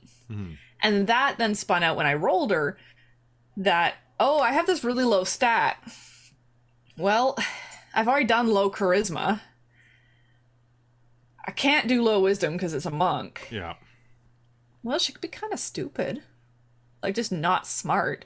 And then it was when we were talking over all that while going for walks with the dog and stuff that Kelly suggested being unlucky. So that wasn't actually rolled by the book as an option for what I lost. No. It was, we pitched it together and decided that, oh, you know what, that'll actually work. Like, low level luck. Like, oh, you stick the landing, but then you slip and fall in the mud once it's no longer important. Yeah, So nothing that would inconveniences? really, like, if it affects your hit points, it is a dramatic moment. Like, And I think it was hanging out with Christa and Robin and Caitlin when we were working on costuming for this originally, because we did do a group in-person hangout for that. like it was like the first time we'd all been in the same room in like 2 years. Yeah. And it was when the pandemic was kind of at its lowest for where we are over the summer, and we were just pitching everything around, and I was kind of like, okay, I really want to do like a different voice, because I can't do Callie's voice for this, obviously, like, because we had just come out of Rhyme. And we're kind of throwing stuff back and forth, and I was like, well, maybe British, and we were kind of looking at stuff, and I can't remember what, somebody said something, but it was like, oh, well, maybe I could try like a semi kind of Dolly Parton sort of sounding thing. We're always talking And about then I Dolly started Parton looking at like accent videos and being like, oh, no, non-rhotic, non-rhotic's the way to go. Okay. So much easier. When I experimented with it, I was like, I had found one video where she's like, you just have to let your jaw hang out like the washing. And I'm like, oh, okay, I can do that. Also, just quick note, well, since you brought up the costumes thing, just another, like, round of applause, brava to Christa, who Oh, yeah. made the costume for Christine, made my jacket, and made Kelly's jacket, and that was great, and I'm excited to see my There's next some more. costume. There's some more coming up. I got wigs in the process. I got some cool outfits coming up. Oh, God, Chris, I'll have to show you my outfit ideas Pinterest, because I've been sitting just throwing stuff in of like, oh my God, I want to do something with this for a new character one day.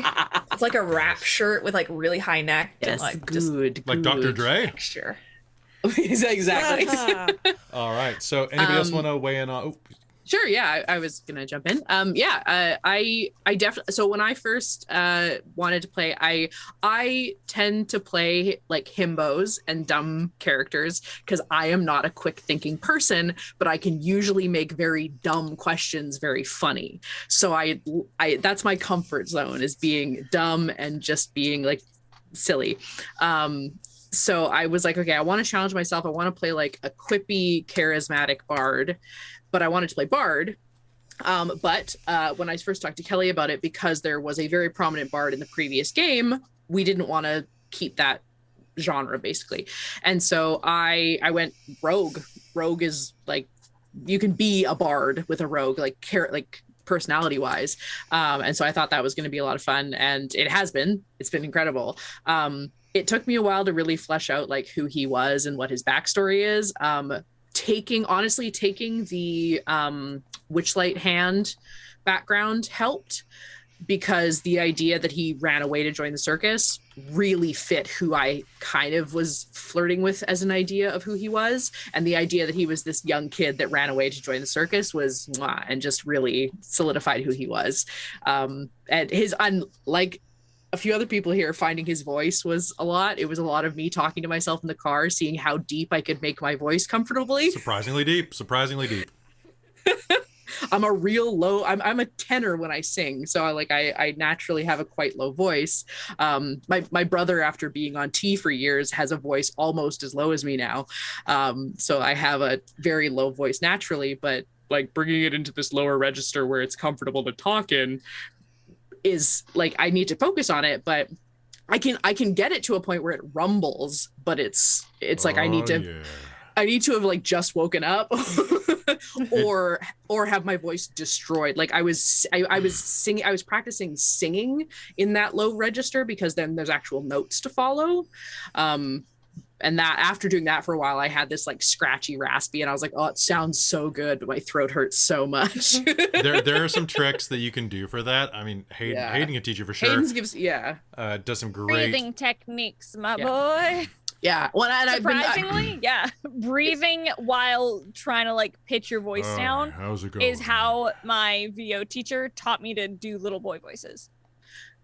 Yeah, and the difference of like I think it might have even been one that you had in one of your talks that you'd done on Torgax that I was listening to, where it's like Expo. To do a lower voice, you instinctively want to do this to talk lower into your voice, but you actually need to open it up so everything resonates more. And so that really helped. As soon as I was like, oh, there's the tilt. Okay, there it is. And of course, in character, that's tough because I'm always trying to do this like roguish side eye, but I'm like, okay, no, head up. I'm glad it helped. It did. Thank you. I want to point out that Fleazoid is the first person so far to comment at my amazing like beach house background. Oh yes. It's all fake, I guarantee you. The wall is like literally like right here. Well, that didn't really work. Right behind your chair. There we go. Let's try this again. Ah.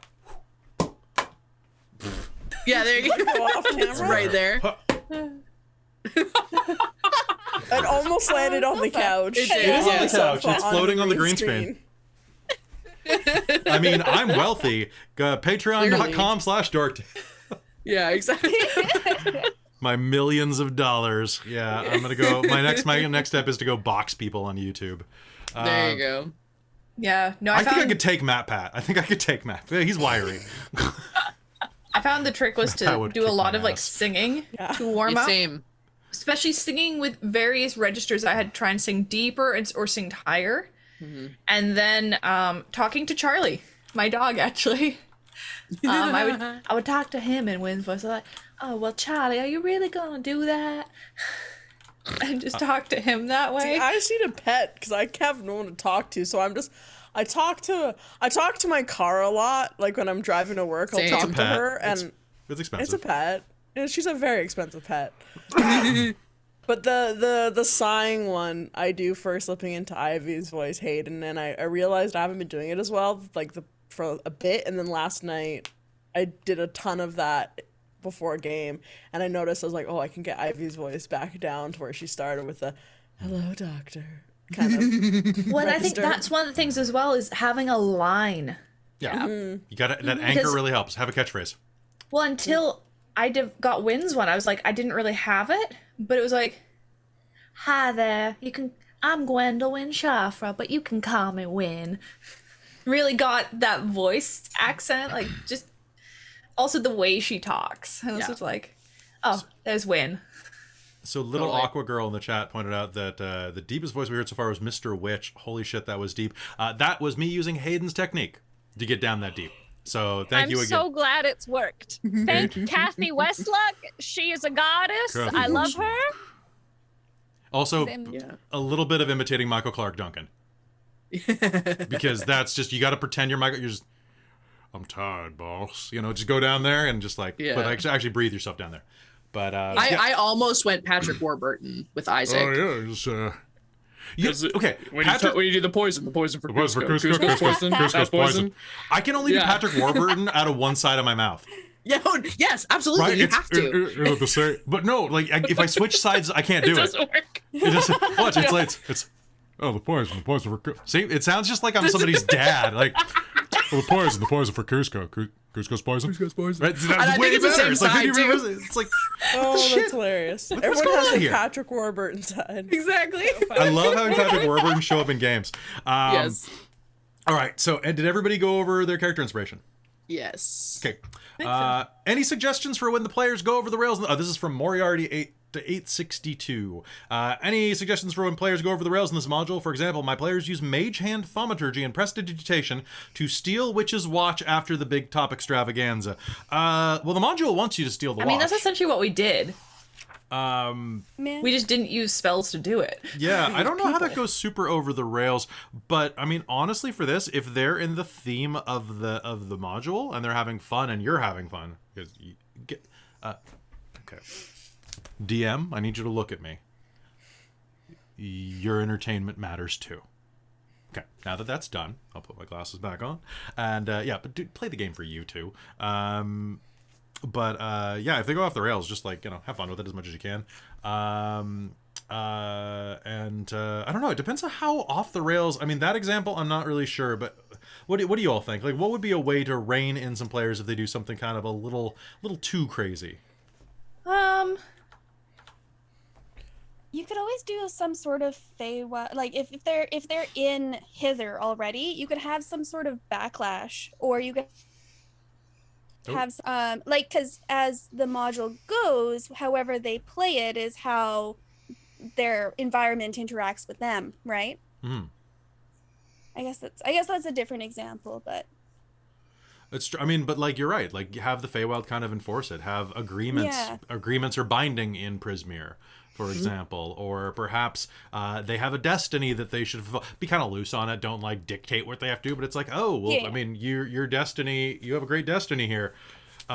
Subvert expectations with that. Make it to win a pie eating contest in Yawn. But Also, just like if this is a common thing, just like if it's one specific player or the whole group, just talk with them after session. Like if it's one player, just like after the session's done, being like, hey,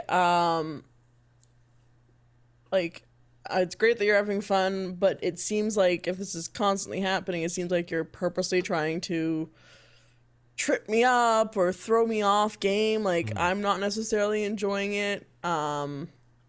Out of like, what can we do to help your enjoyment and my enjoyment so this can work better? I'd say just talk with your players too. Like if they're going off the rails a lot and you're like, guys, I tried to plan this and you guys, like, it's great that you're doing this, but if you're doing this intentionally just to fuck with me, I'm not enjoying this. Like, and Well, also, and sorry, go ahead, Kelly. no, go ahead. Like punish them, but like be inventive about it. So like, or like make it be like, oh, you think this happened, but it happens this way. Like recently in the Powered by the Apocalypse game, Chris started the game with like, yeah, I blew up this settlement and I did this, and I was like, that's a big swing. What do I do with that? You get a bucket thrown on you and it was a dream, right? Like it's like if your characters want to take a big swing, you have to encourage that because the players should be taking big swings. Otherwise, what's the point? Yes, and yes, but are always your best friends. Exactly. Yes. Oh yeah, you And totally find killed that. Strahd. The problem is you forgot about Claude, his cousin, Exactly. who's an even Jean-Claude Van Damme is JCVD takes over Ravenloft. That's so I mean there's that. And also, by the way, if you're a player that's not having fun, talk to the DM. One thing on Robin's point, if you're going to address your players, this is something that I learned a while ago when I was in grad school. When you were giving critical feedback to other people, give it in the form of what is known colloquially as a shit sandwich.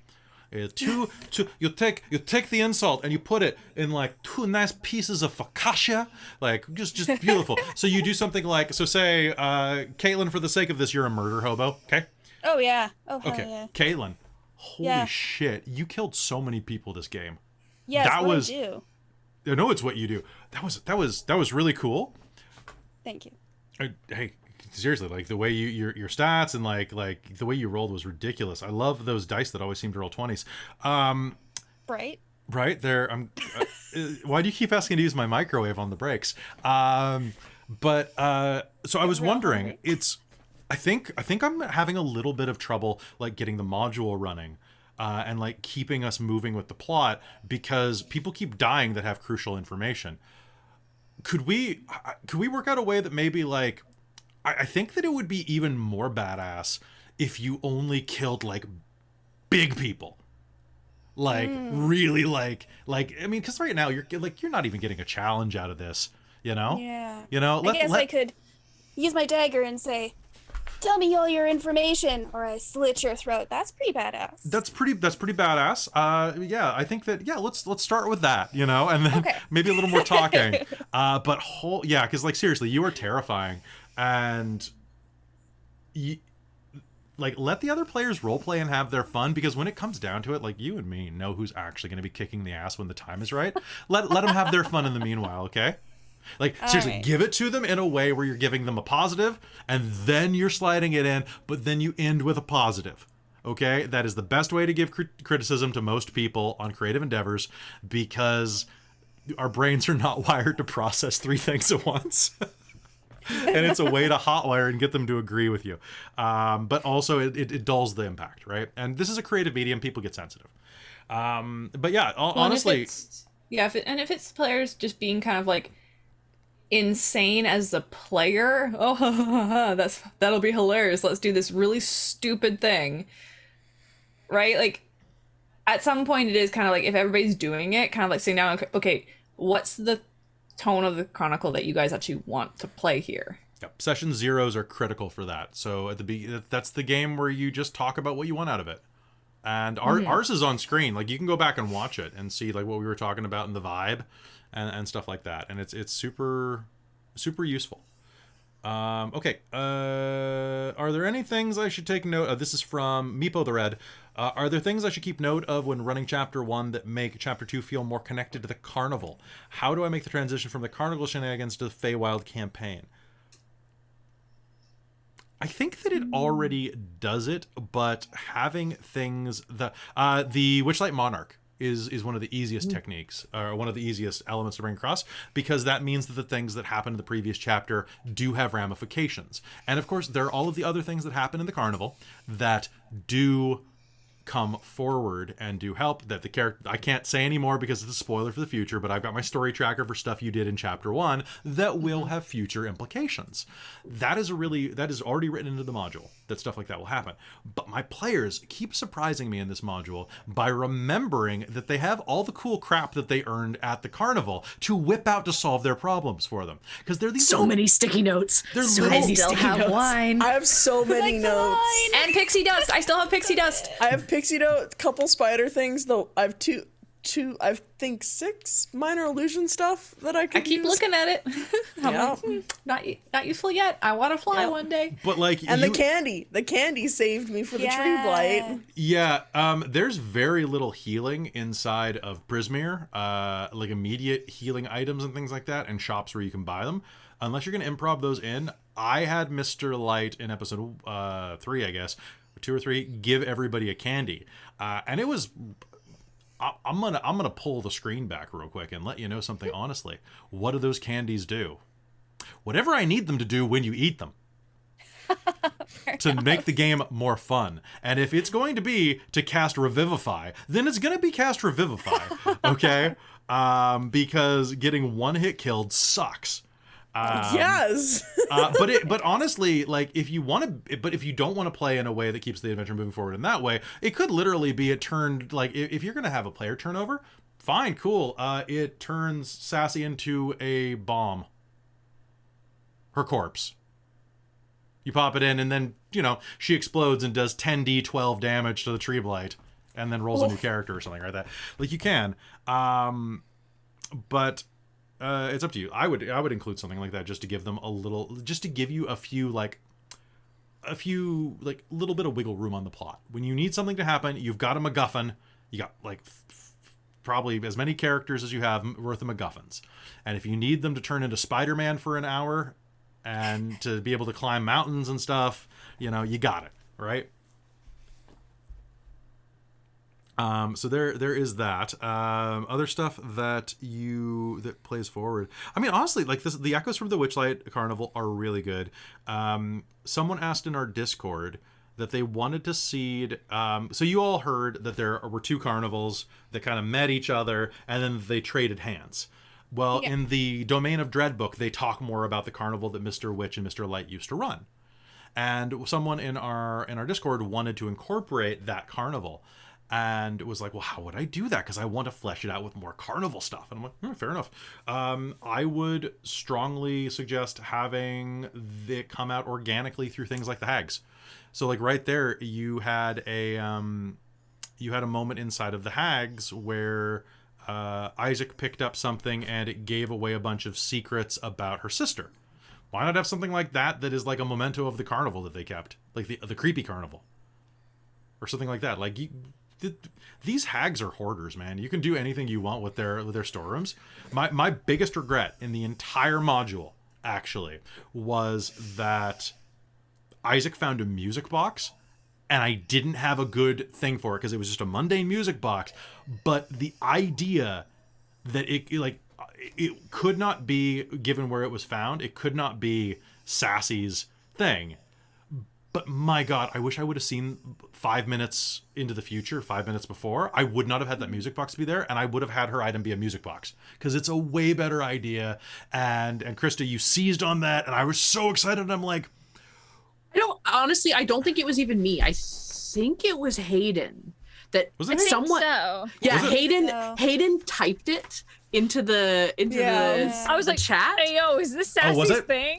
Yeah, and I was like, oh yeah, and so and then Christa said it. I typed it and Christa said it. ooh, yeah, so... but I pulled it from Hayden mentioning it, but it was so good that I was like, oh, I have to do this then. Yeah. I do that so often. I'm like, ayo, is this the thing?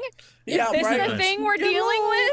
And that's another beautiful thing because like, you know, you could have like, this is all of us meshing well together. You know, you could have been like, oh, Isaac, didn't I see you pick up a box? It was like, no, Isaac would be the one that would have thought of this, but Christa didn't think of it. So here's a note for Christa to bring it up as Isaac. And like that kind of meshing. That. Yeah, it works great.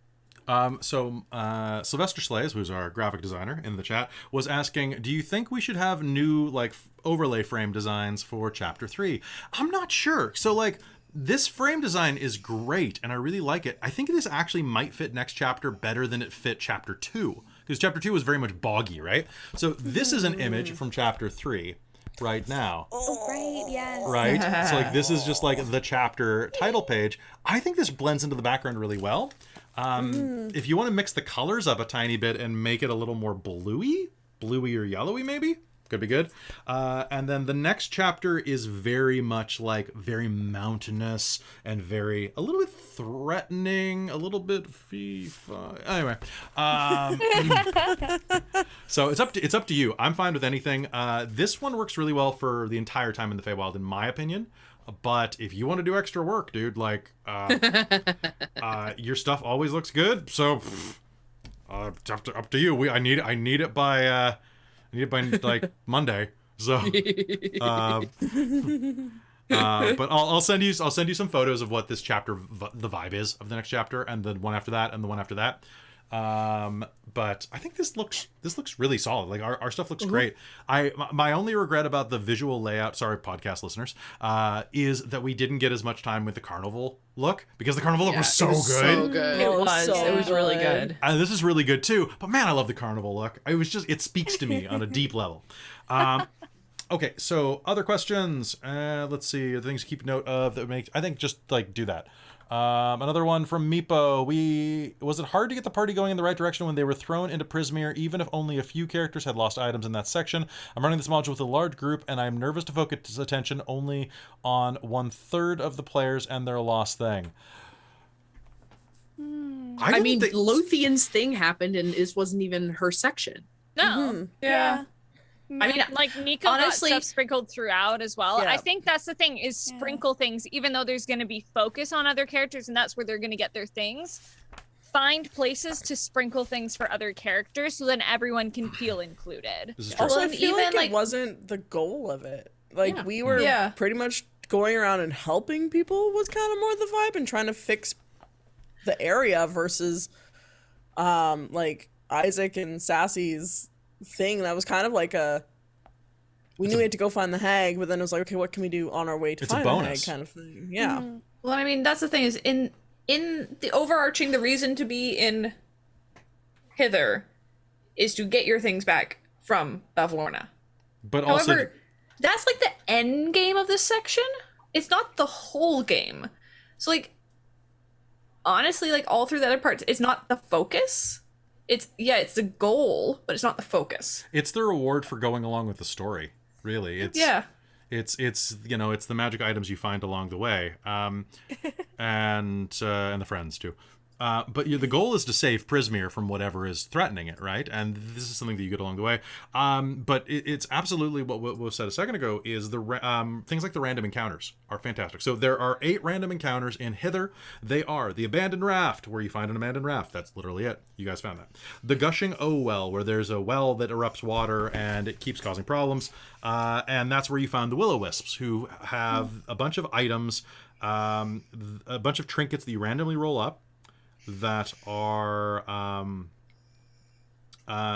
they're there. If a character tries to take one or more, the Will-O-Wisps turn visible, accuse them of being dishonorable thieves, and insist the items be returned at once. They will accept a different trinket as payment for the one that was stolen.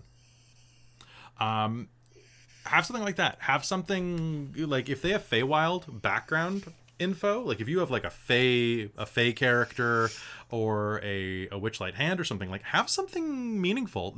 Not one of the characters who's getting something really cool. If you have enough time and you're going in enough, give them some more stuff too, but make sure that everybody gets a bite of whatever is in Hither, because like you said, Luthien is not getting her thing back, but she had this like huge, like several huge moments that were really important. So give everybody their time to shine, and it'll be easier to push them along. Also, the easiest trick in all media, and don't forget, you are running a role-playing game, you're running media, you control what people see and hear. So if you give them a bunch of descriptions like you're on top of a tall bridge, it is mist everywhere, you can see nothing except that tower over there with a balloon hanging off, and then the characters are gonna go right to the balloon because you're like, well, there's mist everywhere, it's just the balloon, and it looks like it could be valuable. Except for Isaac, who was like, I'm getting out of here. What is the direct beeline where I need to get my shit and leave? Let's go. Doing the B plot. Exactly, yes. Okay, so we've got a few more questions. Do you have any storytelling techniques that make the atmosphere of the Feywild come to life? Creative ways you incorporate some of the repeating themes in the book that it encourages to use. Get really good at rhyming. Try to do your best to keep in mind certain numbers that I will not mention because that could be a spoiler to my players. Always remember fairy tale themes. Play music in the background that makes you feel more whimsical. Tabletop Audio's Arcane Clockworks is what I use for the Witchlight Carnival, and it made it more fun to run the Witchlight Carnival to have that in the background. And it's free. Go use it when you run your game. It's great. What other techniques to make the Feywild more mystical? Watch Who Framed Roger Rabbit. I'm not even kidding. Like, that vibe is like slightly sinister, but like also pretty happy. Yeah. Well, and describing like weird, creepy things, like, okay, you're walking past somewhere and look at this pretty flower and it eats a squirrel, right? Like, add weird things in. It depends on what world you want, right? This Just is true. Have little... Well, humor is the inversion of what is expected. So that is funny. Like a nut eating a squirrel. Yeah. Or you break open a nut and there's a squirrel inside. Yeah, totally. Yeah. Or like us. I mean, what's the flowers that look at you and think you're their mother type of thing, right? you know what? Yes. Honestly, read or watch Alice in Wonderland. Yeah. Yeah. Like, Any that's version. the Feywild. Yeah. Yeah, it's really. Like yesterday. Or- Did you? No, like one of the other times where you had a flower that was like, "Eat me, eat me." Oh yeah. That's from this book. So they me. my characters in my homebrew game, Reign of Memories, went through the Feywild last night as a shortcut, and I mean, it was a little dirtier in that game than I think it's presented in here. But they found a flower. The flower was like, "Eat me." So you can find stuff there like, because I just pulled out the Witchlight book. I'm like, you're going through the Feywild. I'm gonna cheat and use the module that's already here and just like pick and choose out of it. So yeah, like, be whimsical, have fun, storytelling techniques, repeat things. and do things that are unexpected and don't have the same thing do the same thing twice necessarily. Also, if you need some help like visualizing, have a look at the art in the book. Yeah. Like, it's got some gorgeous art, and really sit and look at it. Look for details, look for the colors, the feeling, details. and like incorporate some of those themes in how you describe stuff. That's fair. All right, so here are a bunch from Ringy. I'm just going to blur through these real quick. Were there any areas of the chapter you felt were weaker and that could have been expanded on more? Some of the maps, knowing where the frickin' trapdoor inside of Bavlorna's place would have been great. Is there anything you'd run a second time around, different way you'd approach things? I got the chest of drawers inside of Bavlorna's bedroom backwards. One of them, the chest of drawer and the shelf, were different, and I read them backwards when I was running the game. So technically Hayden shouldn't have been attacked, but it made for a better scene, so I just went with it. So sorry. That was a little minor. There's a little mistake. It happens. Just roll with your mistakes always, and just be like, it was different. I don't make mistakes. I just change my plot. What was the most challenging part in terms of preparation?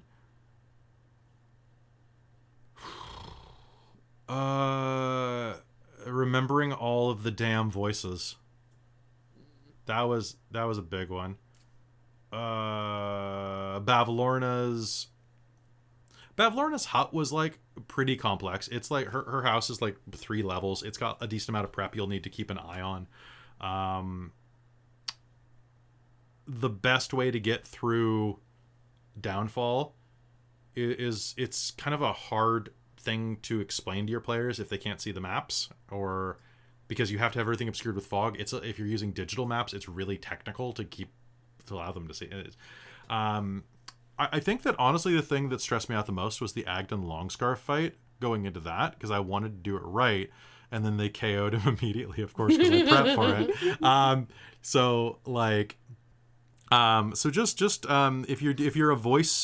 If you're a voicing DM rather than just like a narrative DM, jot down in your notes what voice so that you can be consistent over multiple games, particularly if you're streaming on the internet, because nothing makes me more stressed out than... Wait, you found the trapdoor? Wait, hold on. Bullshit. It's in the middle of the inside of the south wall.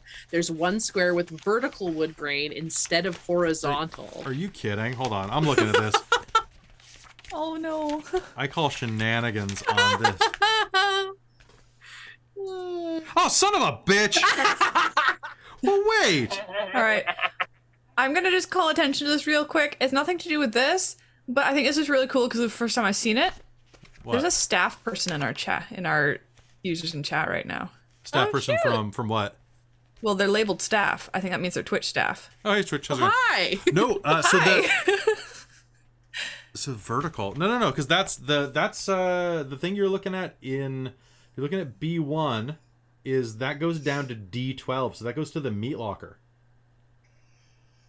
If you're The one that is an obvious trapdoor? The one that is an obvious trapdoor goes down to the meat locker. See, this is Ah. what was throwing me, because there is a trapdoor there, but it's not the trapdoor. So unless there's another trapdoor that this is what I wish I would have done differently. Okay, D12. No, it's not. It's D12 is oh, son of a bitch, D12, not B12.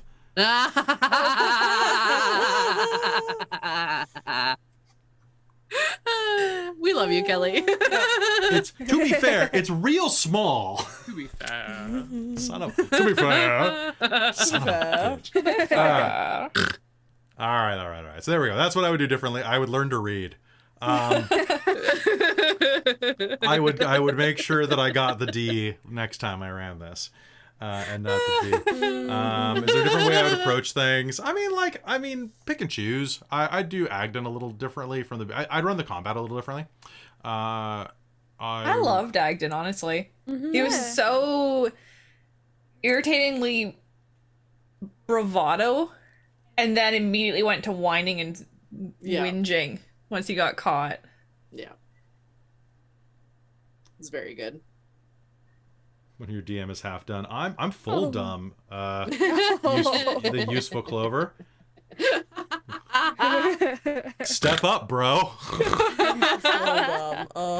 Go Go big or go home. Go full I'm dumb. already big, so I guess I'm already home. There you go. You're fine. Yay. Fight You're me. good. You're good What to are go. some of the most exciting areas of the chapter explored narrative? I mean, anytime I get to like act like an idiot. Yeah. Done. Can't find a trapdoor. So those are my favorite. Anytime that we get to have fun. Anytime I get to make my players laugh. Anytime that they engage and really feel an emotion. On the narrative component, don't forget that when you are running anything with an emotional narrative, to play with the dials, because you have to go from whimsy to bittersweet to funny, to funny to sad to angry. Play with your emotions. Go up and down. Don't be one note, or else people are gonna get freaking bored. That goes for players too. Let yourself feel those emotions. It's hard for me to let myself get into those, to be vulnerable in front of other people, especially in a video medium with lots of people watching. I get real in my head about it, but letting yourself be like, no, just go with it. Be that.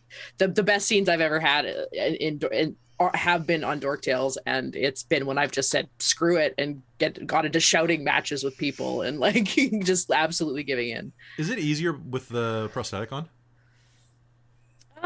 Do you get like the theater mask approach? Not too much, I don't think. I think it depends on who I'm playing with. It's very much like, because like one of the best moments I think I've ever had in any game ever was in our Hunter game, when James and I were shouting at each other, and like the chat was legitimately like, are you guys okay?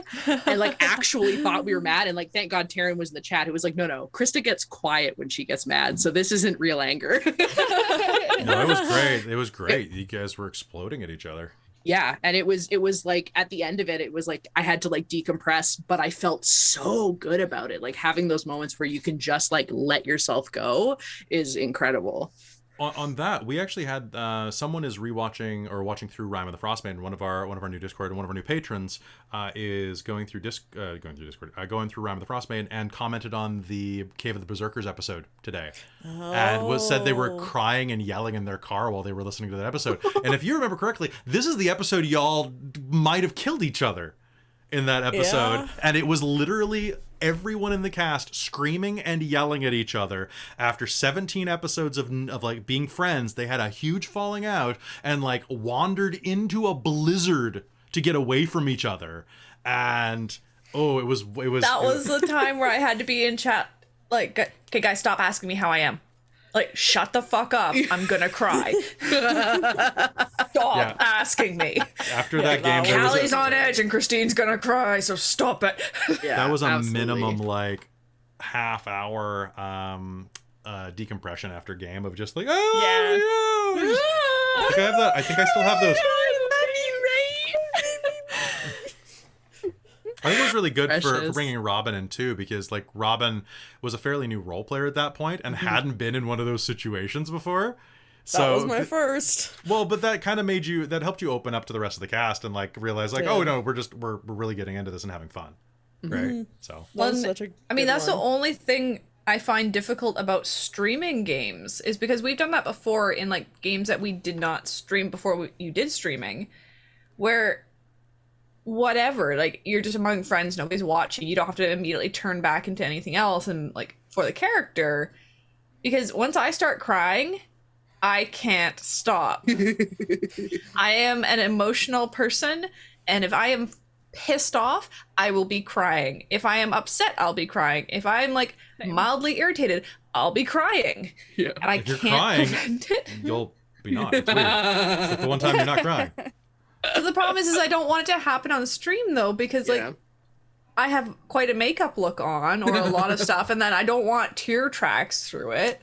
Like, I also don't want video evidence of it for people to watch for like years of me crying. So it's interesting to like convey emotion and get into it in game, but I don't want to step over that line. I've embraced that I'm a stream crier. I'm like, but I couldn't, like with Lysithian, they weren't really a crier. Even at the end, no tears, just silent rage and sorrow is kind of where they lived. So I didn't have to worry about that with ruining the blue, which I did enough just attempting to drink water, which I learned really bad at. But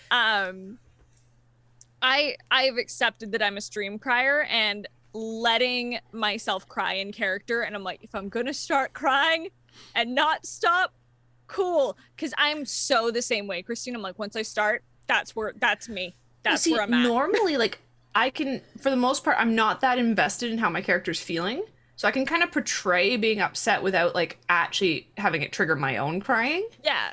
But God, Cave of the Berserkers, that just, like, stabbed straight to the heart. So hard. That was tough. I was just like, good. oh God, Callie, My baby. It was baby, they turned on you. Krista, are you the same as me? Because I'm pretty sure, because I can turn it on and off. Like, I can turn tears just on and off at a moment's notice. Yep. Yeah, more or less. I mean, like, there's, and it's funny because, like, sometimes there's times, like, it gets kind of tricky where, like, there'll be moments of, like, okay, my character would be engaging in this way, but, like, you can kind of then just act it and portray it and go, okay, this is how I would feel. And then you get other options, like, again, in our Hunter game, where a situation gets presented and Christa is having a full-blown panic attack, fully triggered by the situation and doesn't know what to do and has to go, the character would not be doing this. The character would be being logical about this. Find the fucking words. And so you find, but and I mean that it happens, right? But it's like that happens in situations, right, where you're like, okay, my character would be panicking and engaging about this, but I'm okay. We're just going to engage with that. But then finding that disconnect of, like, being in the character, I've been struggling with that with Isaac a little bit, and I think it's just because there's been a number of games where, like, I've been kind of sick or I haven't really had my head in it, and so I've been playing my regular character instead of, like, I had an idea with Isaac that after he died, like, going into Bavlorna's hut, he was going to, like, not even try anything, and he was going to hide in the background and do nothing because he just died. And, like, are you kidding me? I was dead. I'm not touching anything. I'm not starting any fights. When did he die? With the tree. So he didn't die. He went down. Okay, cool. You keep saying die. I'm like, I killed the other one. Exactly. Yeah, that was me. That was me. he was in death save. So as far as he's concerned, he was on death's wounded. door. Exactly. But, like, the idea of, like, I almost died. I was within inches of death, and I don't know how to handle that. And, like, that was why he ran away in the Bavlorna fight.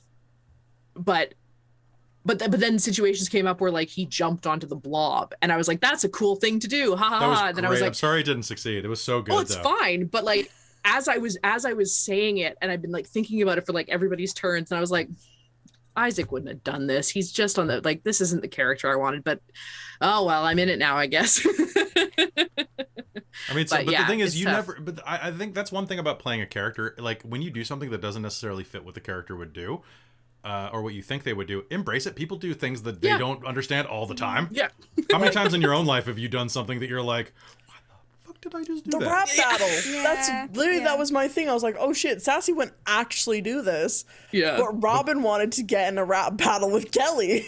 Well, and I was the opposite of, like, I was like, Isaac absolutely would throw down and wreck this fool, but Christa is not in it. Like, I was so out of it that game that I was like, there's no way I'm going to be able to participate in this. You could have brought some heat. So I got 2 more questions for us to go through, and then we just got a little bit of free talk, and then we'll probably call it. For the players who found their lost thing, so you two, do you feel like your character, this is from Ringy as well, do you feel like your characters, after finding their thing, are even more interested in the story? Do the stakes feel higher for you? How does that make you feel? Or you don't have to say anything if you don't want to, but what do you think? I think we discussed this at the like, we're talking about the one question asked about, like, keeping the interest for 2/3 of their cast while they got into, or their players while they got into this. This was like, the item was the little goal. So, okay, cool, it's been done. So Sassy now really just wants everyone else to find their lost thing and also save Prismere, because, like, these people have helped her find the thing.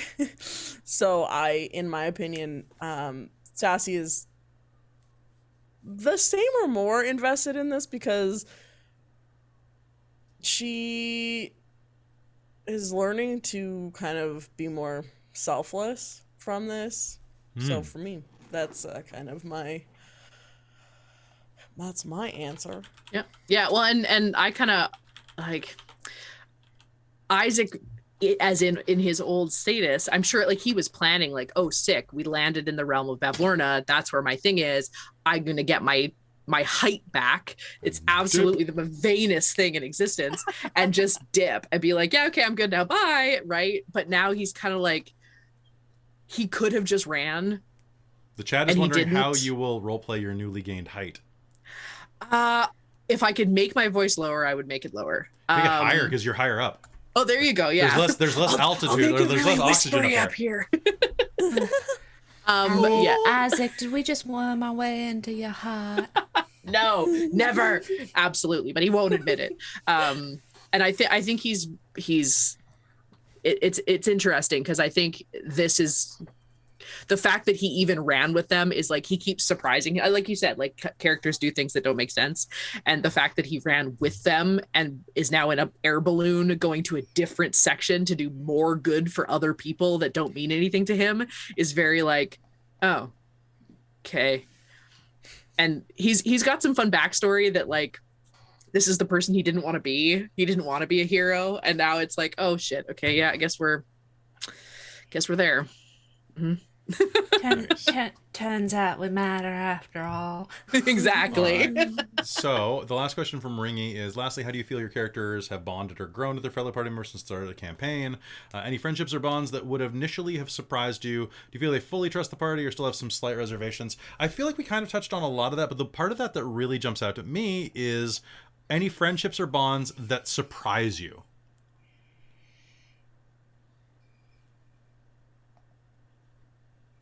What do you think? Kind of thing. Nothing really shocked me. Well, I guess like the first thing that comes to mind is like Wynn and Isaac, like their dynamic. Yeah. That's fair. Uses Isaac as a tea towel. I don't even know how that started. It just did. Yeah, I don't remember. It's been since the carnival. Well, I think it was very much like, I think Isaac, knowing the carnival, was like, who's our best shot? Wynn. It was, for me, it was between Wynn and Nico.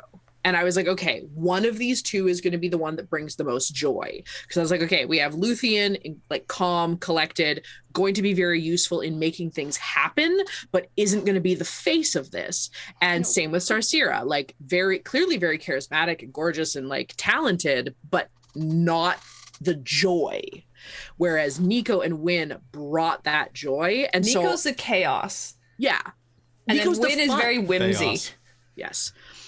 Yeah, well, Wynn is the like wholesome kindness, whereas Nico is the chaos and fun, which I feel like both are possibilities at this kind of place. Oh, yeah. And so I was sort of leaning into both of them. I was kind of trying to pay attention to both of you the most at first because of that. I was like, I'm going to push these two because I think they're going to be our best opportunity. Yeah. But yeah, I think honestly the relationship with Isaac and Nico kind of has thrown me. Yeah, it's really developed in the last chapter. Yeah, it really has. I love it. Me too. I was actually thinking that I need to focus on developing Wynn and Isaac again because we were really planning to be kind of thick as thieves a little bit. Yeah, and it's kind of tapered off a little, and I want to get back to that. Yeah, but what really surprised me was Luthien. Because you were very calm and reserved, and then you turned into a bit of a bitch. Oh, yeah. Oh, yeah. Wynn, stop it. I was just like, I'm not doing anything. Well, and I fully You're expected not my to be. I fully expected, like, I was kind of planning to lean into Luthien and be like, okay, we're gonna be the like calm-headed characters and like bring Sarcyra in with us and let the two chaos folks be chaotic.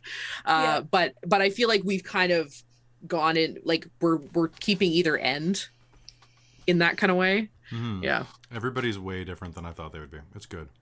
Yeah. So, looking forward to Chapter 3, we're going to be going into Thither.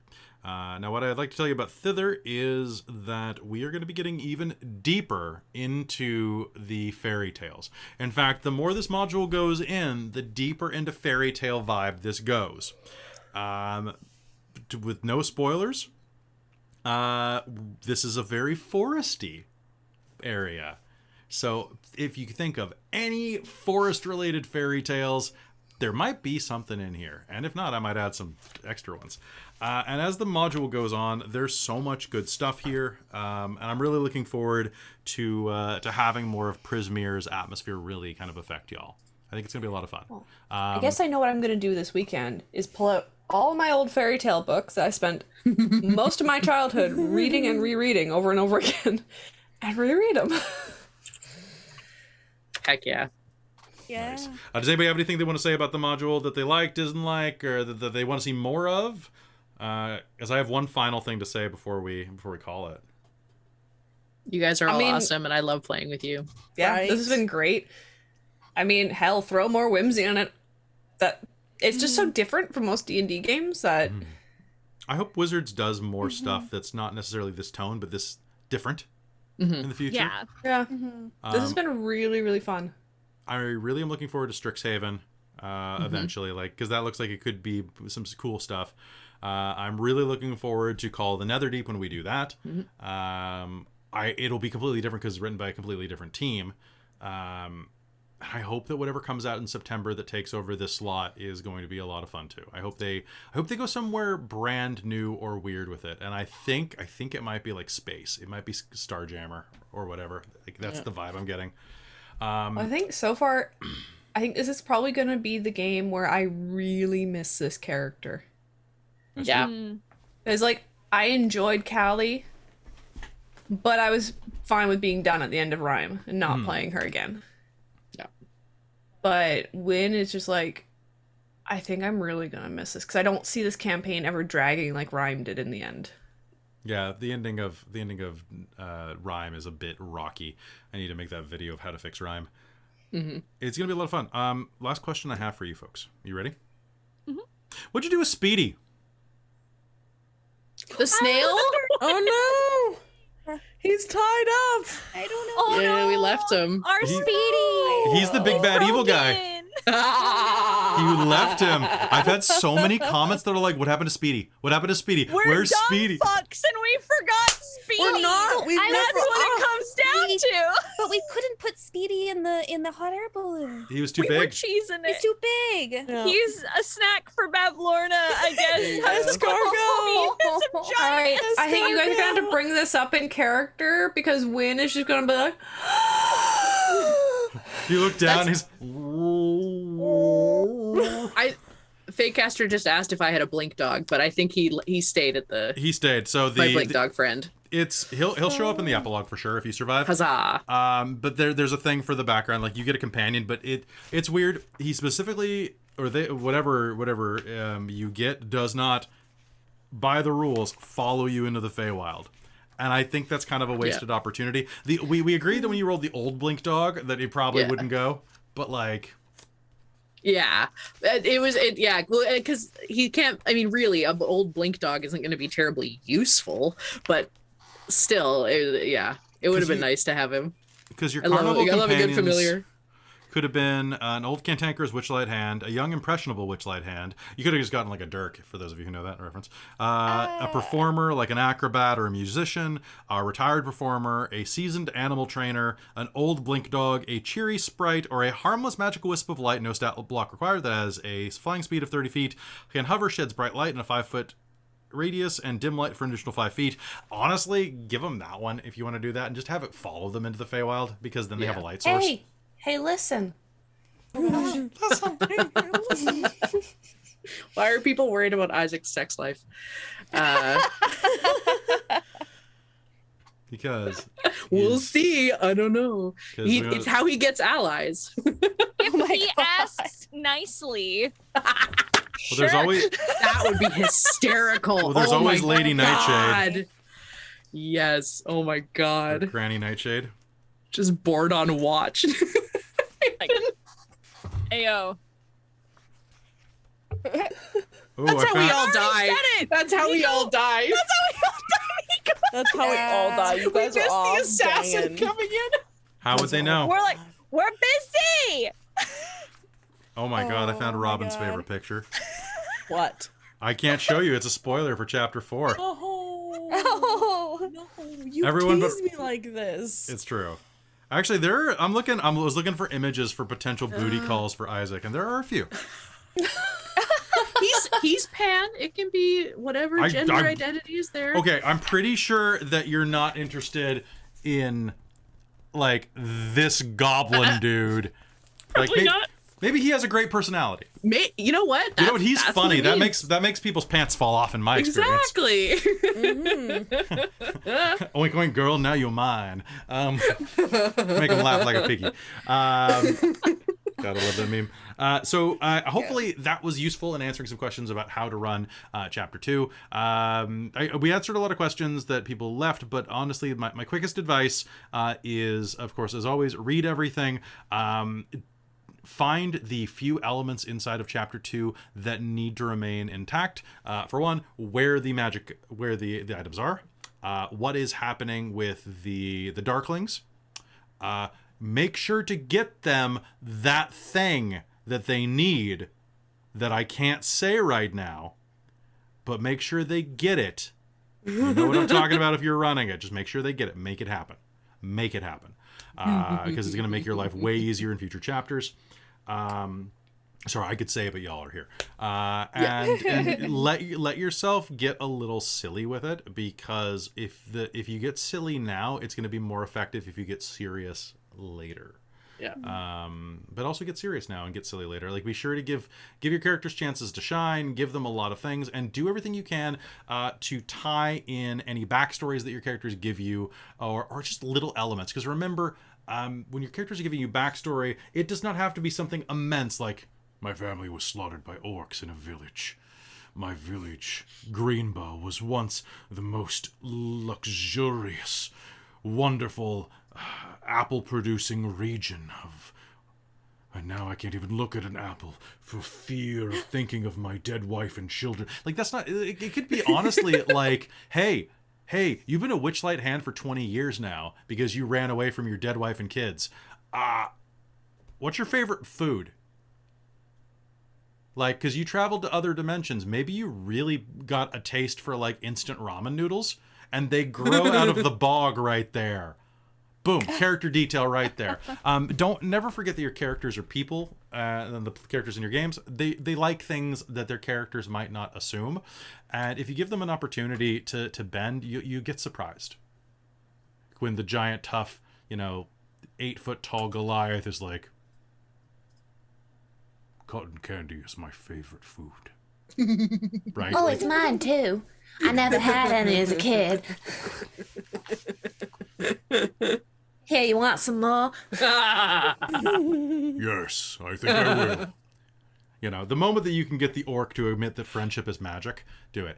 But yeah, seriously, go wild with this one. You really can go wild beyond the Witchlight, wink, and you can have a lot of fun with this module because it is really open-ended. So isolate the few things that you are worried about, make contingency plans. Remember, yes, but, yes, and, because your characters are no plan survives contact with the players, and just have a damn good time. This is not as serious of a book as you're worried it is.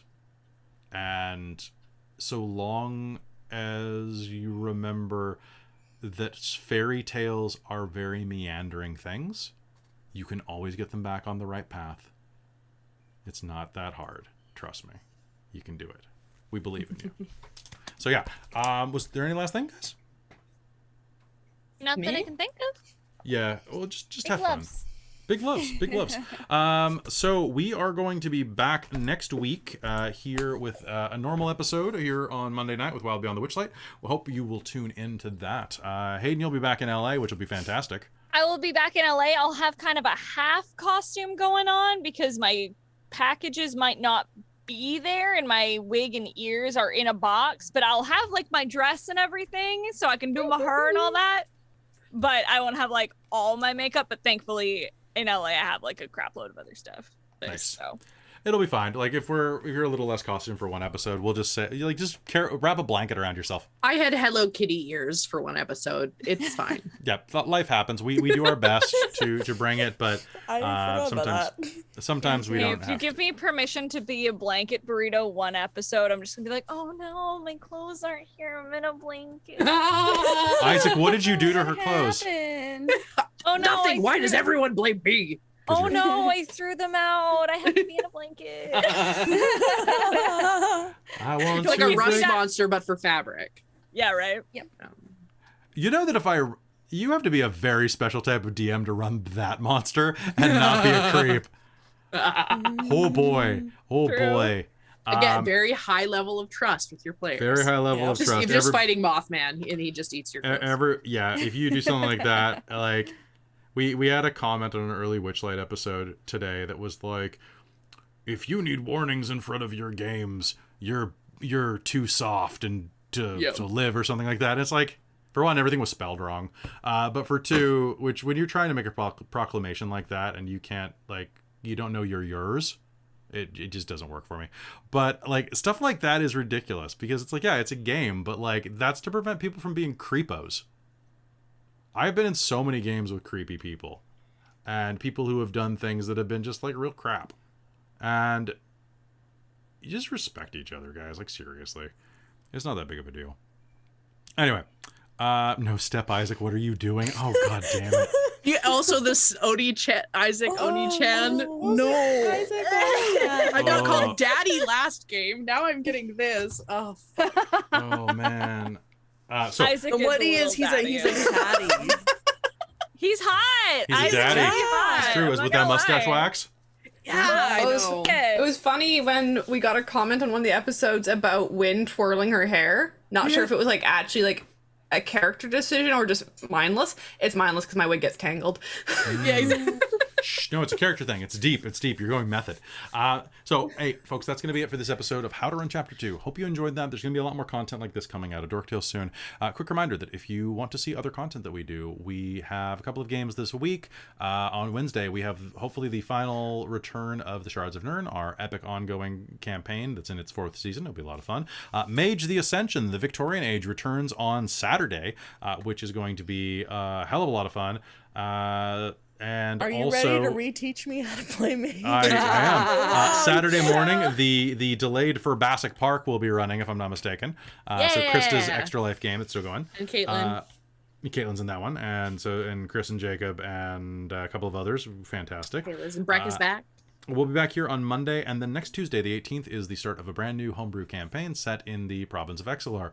We also have another couple of games of, we have a game of Vampire the Requiem that is being pushed to next week because I'm getting my COVID shot on Wednesday. And We have deadlines on Sunday, don't we? Oh, we have deadlines on Sunday as well. God damn, we're busy. It's a busy weekend. So just like and subscribe, smash that bell. There's tons of stuff coming from Dork Tales. If that's not enough for you, Oh, yes. you can come hang out with me tomorrow. Oh, that's right. Christine's streaming tomorrow night, so you can follow twitch.tv/LadyLiliana. There you go. And I also want to do a quick shout out to the people who make these videos possible, our patrons over at patreon.com/dorktales, and of course all of our subscribers on Twitch.